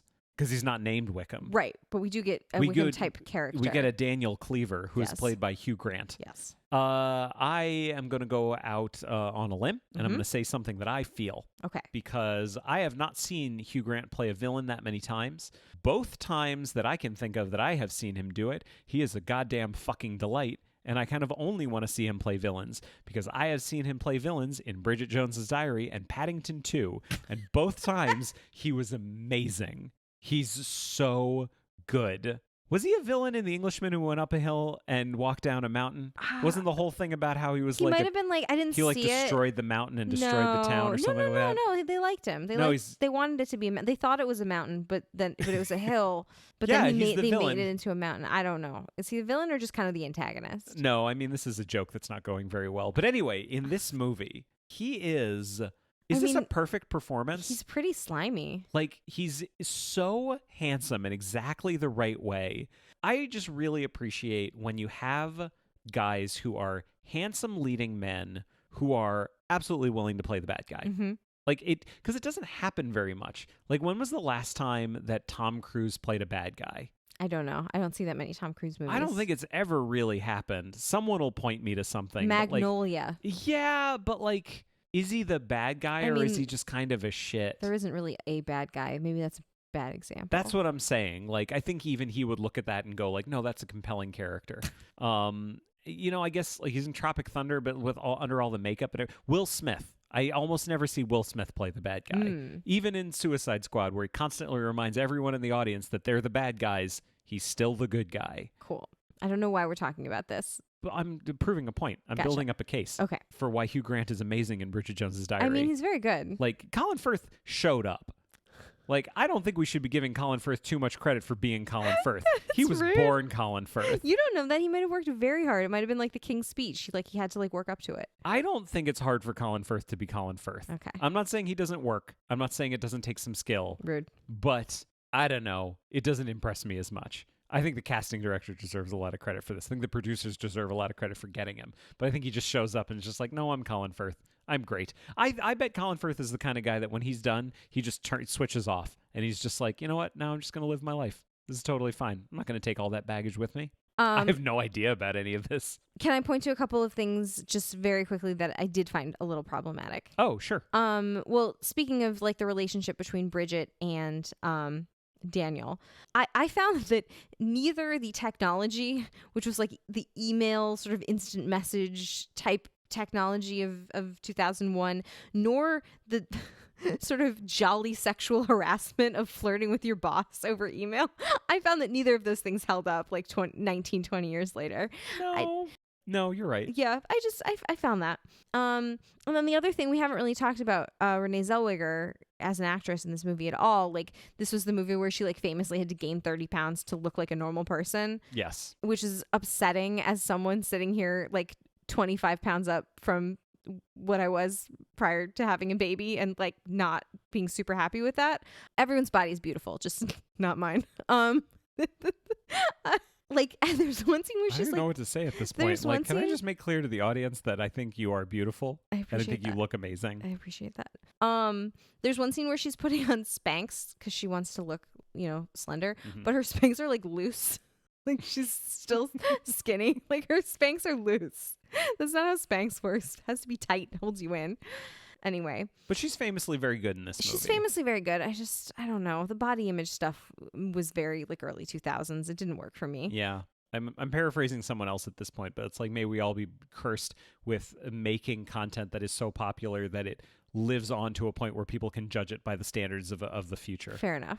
That's a horrible paraphrase of something someone else said that was very eloquent. But that stuff doesn't work too well. Stuff doesn't work. On the plus side, like at one point, like in admiration of her character, remember when she came home from that bad party and Daniel was there and like she found another girl in the house and realized he'd been sleeping with this girl from like the New York office, and then like she showed up at work the next day. I was like, good for her for going to work the next day. Like, that just says something about her character. Well, that's the thing. Like, I feel like it is a little too reductive to talk about Bridget as like an adaptation of Lizzie Bennet. She's not like a strict adaptation of Lizzie Bennet. I think they worked really hard to make her own character. Yeah, that's maybe like inspired by Lizzie. Yeah, which I think is admirable. Like, I would, like, if you didn't know this was based on Pride and Prejudice, you would still think it was a really good movie. Yeah, you don't need any background. It's just fun. I mean, I think that's maybe the thing to end on with this one. Like, why is it the best? Why was it our favorite one? I think because it stands on its own more than any other version does. Like, it's so focused on being its own story and being its own movie, but there's so much in it if you care about Pride and Prejudice to hook into and to love, that it becomes rewarding on multiple levels. It's not the kind of thing where if you watch it and you don't really care that much about Pride and Prejudice, it just ends up not doing much for you. Right. I kind of love it for that. Yeah. How much more did you enjoy it this time than when you saw it the first time? Oh, like so much more. Just in context of all of these Pride and Prejudices, it was really enjoyable. Like, I saw it before. I think it's actually funny. I totally neglected to tell this story in these 3 episodes, but I got into Pride and Prejudice at all because of a friend of mine from college, Andrea, who is a very good friend of mine. And I just remember that more than anything in college, that she was in love with a man named Colin Firth. Yeah. And I knew Colin Firth, but she was in love with him. And I asked her, like, why? And she says, because he's Mr. Darcy. And that was the first time that I ever saw any of this, was kind of through her. I think I like went into her, I was in her room while she was watching like part of Pride and Prejudice. And I think I have this memory of us watching Bridget Jones' Diary together. But like, Bridget Jones' Diary and Pride and Prejudice always makes me think of my friend Andrea, because I know that Colin Firth meant so much to her. Yeah. And I think at the time I looked at it and went like, okay, it's kind of a funny movie. But now, like, I think we were about 20 minutes into it and we looked at each other and we're like, do you kind of love this? Is this the most fun we've had? It's just a good, solid movie. And it happens to be really exciting if you love Pride and Prejudice. Yes, I agree. And that's why it's our favorite. Yeah. And on that note, let's wrap it up. Yeah. Do you want to kind of go back and do these again and talk about our quadrants? Yeah, let's do it. Even though these are like kind of weird adaptations? Yeah. No, it's fine. Let's do it. Pride and Prejudice, a latter-day comedy. Do you think they cared about Pride and Prejudice, the source material? Weirdly, yes. Clearly someone did. I feel like the answer to all of these is going to be yes. I disagree a little bit on this one. Okay. I think they kind of went about it as if a movie is an equation. Okay. And they were like, no, like, Pride and Prejudice is a thing we can do, so let's make everything fit as well as we can. You know, honestly, I'm not sure I agree. I think this was someone's passion project who really, really loved Pride and Prejudice and wanted to make it more Mormon. Okay, so it's on the line. Was it successful? No. We're not in disagreement on that one. Pride and Prejudice Atlanta, did they care about the source material? I think like maybe almost more than any other one, just Agreed. because of the really smart ways that they worked in a lot of the details. Was it successful? Yeah. Yeah. Honestly, at the end of the day, yes, I think it was successful. I think it stands on its own, and it's an enjoyable film. Pride and Prejudice and zombies. Did they care about the source material? Again, someone did. They had to. It's too successful for them not to have cared. Yeah. Because I thought, was it successful? Yeah, it was great. It was really funny. Like, yeah, Atlanta and zombies both have like third act problems, but on the whole, they are successful. Bride and Prejudice, did they care about the source material? Clearly, deeply. Was it successful? Yes. Absolutely. The Lizzie Bennet Diaries, did they care about the source material? Like, clearly, encyclopedically. Was it successful? I mean, yeah. Bridget Jones's Diary, do you think they cared about the source material being the 1995 miniseries Pride and Prejudice? They got Colin Firth. They got Andrew Davies. Was it successful? Yes. Yeah. This might be the episode with our most yes adaptations. It wouldn't surprise me. I'm not sure there's been one with so many. How have you felt spending so much time focusing on Pride and Prejudice now that we are at the end? I was going to say I've felt okay about it, but I'm ready to move on. Do you think this is where I should announce that next episode is also about Pride and Prejudice? No, because it's a lie. It's not true. It's not. We're done. It's not. We're done. We are done for now. Yeah. I hope no new versions come out because I really would love to go a couple of years without feeling pressured to do another one of these. And nobody wants to hear it. I mean, I feel like this is a very good place to leave it. I feel like if we do one more, people are going to be like, they're pandering and they're repeating themselves and they suck and we don't want to listen to them anymore, which would be a shame. Well, this has been Adapt or Perish. If you'd like to find us online, we're on Facebook, Twitter, and Instagram at AdaptCast. And if you tweet about the show, don't forget to use the AdaptCast hashtag. You can join our groups on Facebook and Goodreads, and you can also find and follow me on Letterboxd. If you have anything to say that's longer than a tweet, you can always send an email to adaptorperishcast@gmail.com, especially if you want us to do another episode on Pride and Prejudice, if you're not sick of it. If you'd like to support the show, there are two great ways you can do it. First, tell a friend. Second, a rating and review on your podcast platform of choice would be greatly appreciated. Let's all say it together. Yeah. It is a truth, universally acknowledged, that a single man in possession of a large fortune must be in want of a wife. That is the line. Yep. So I have a question for you. Yeah. Now that the episode's over, we kind of pushed that thing over to the side of the table at the beginning.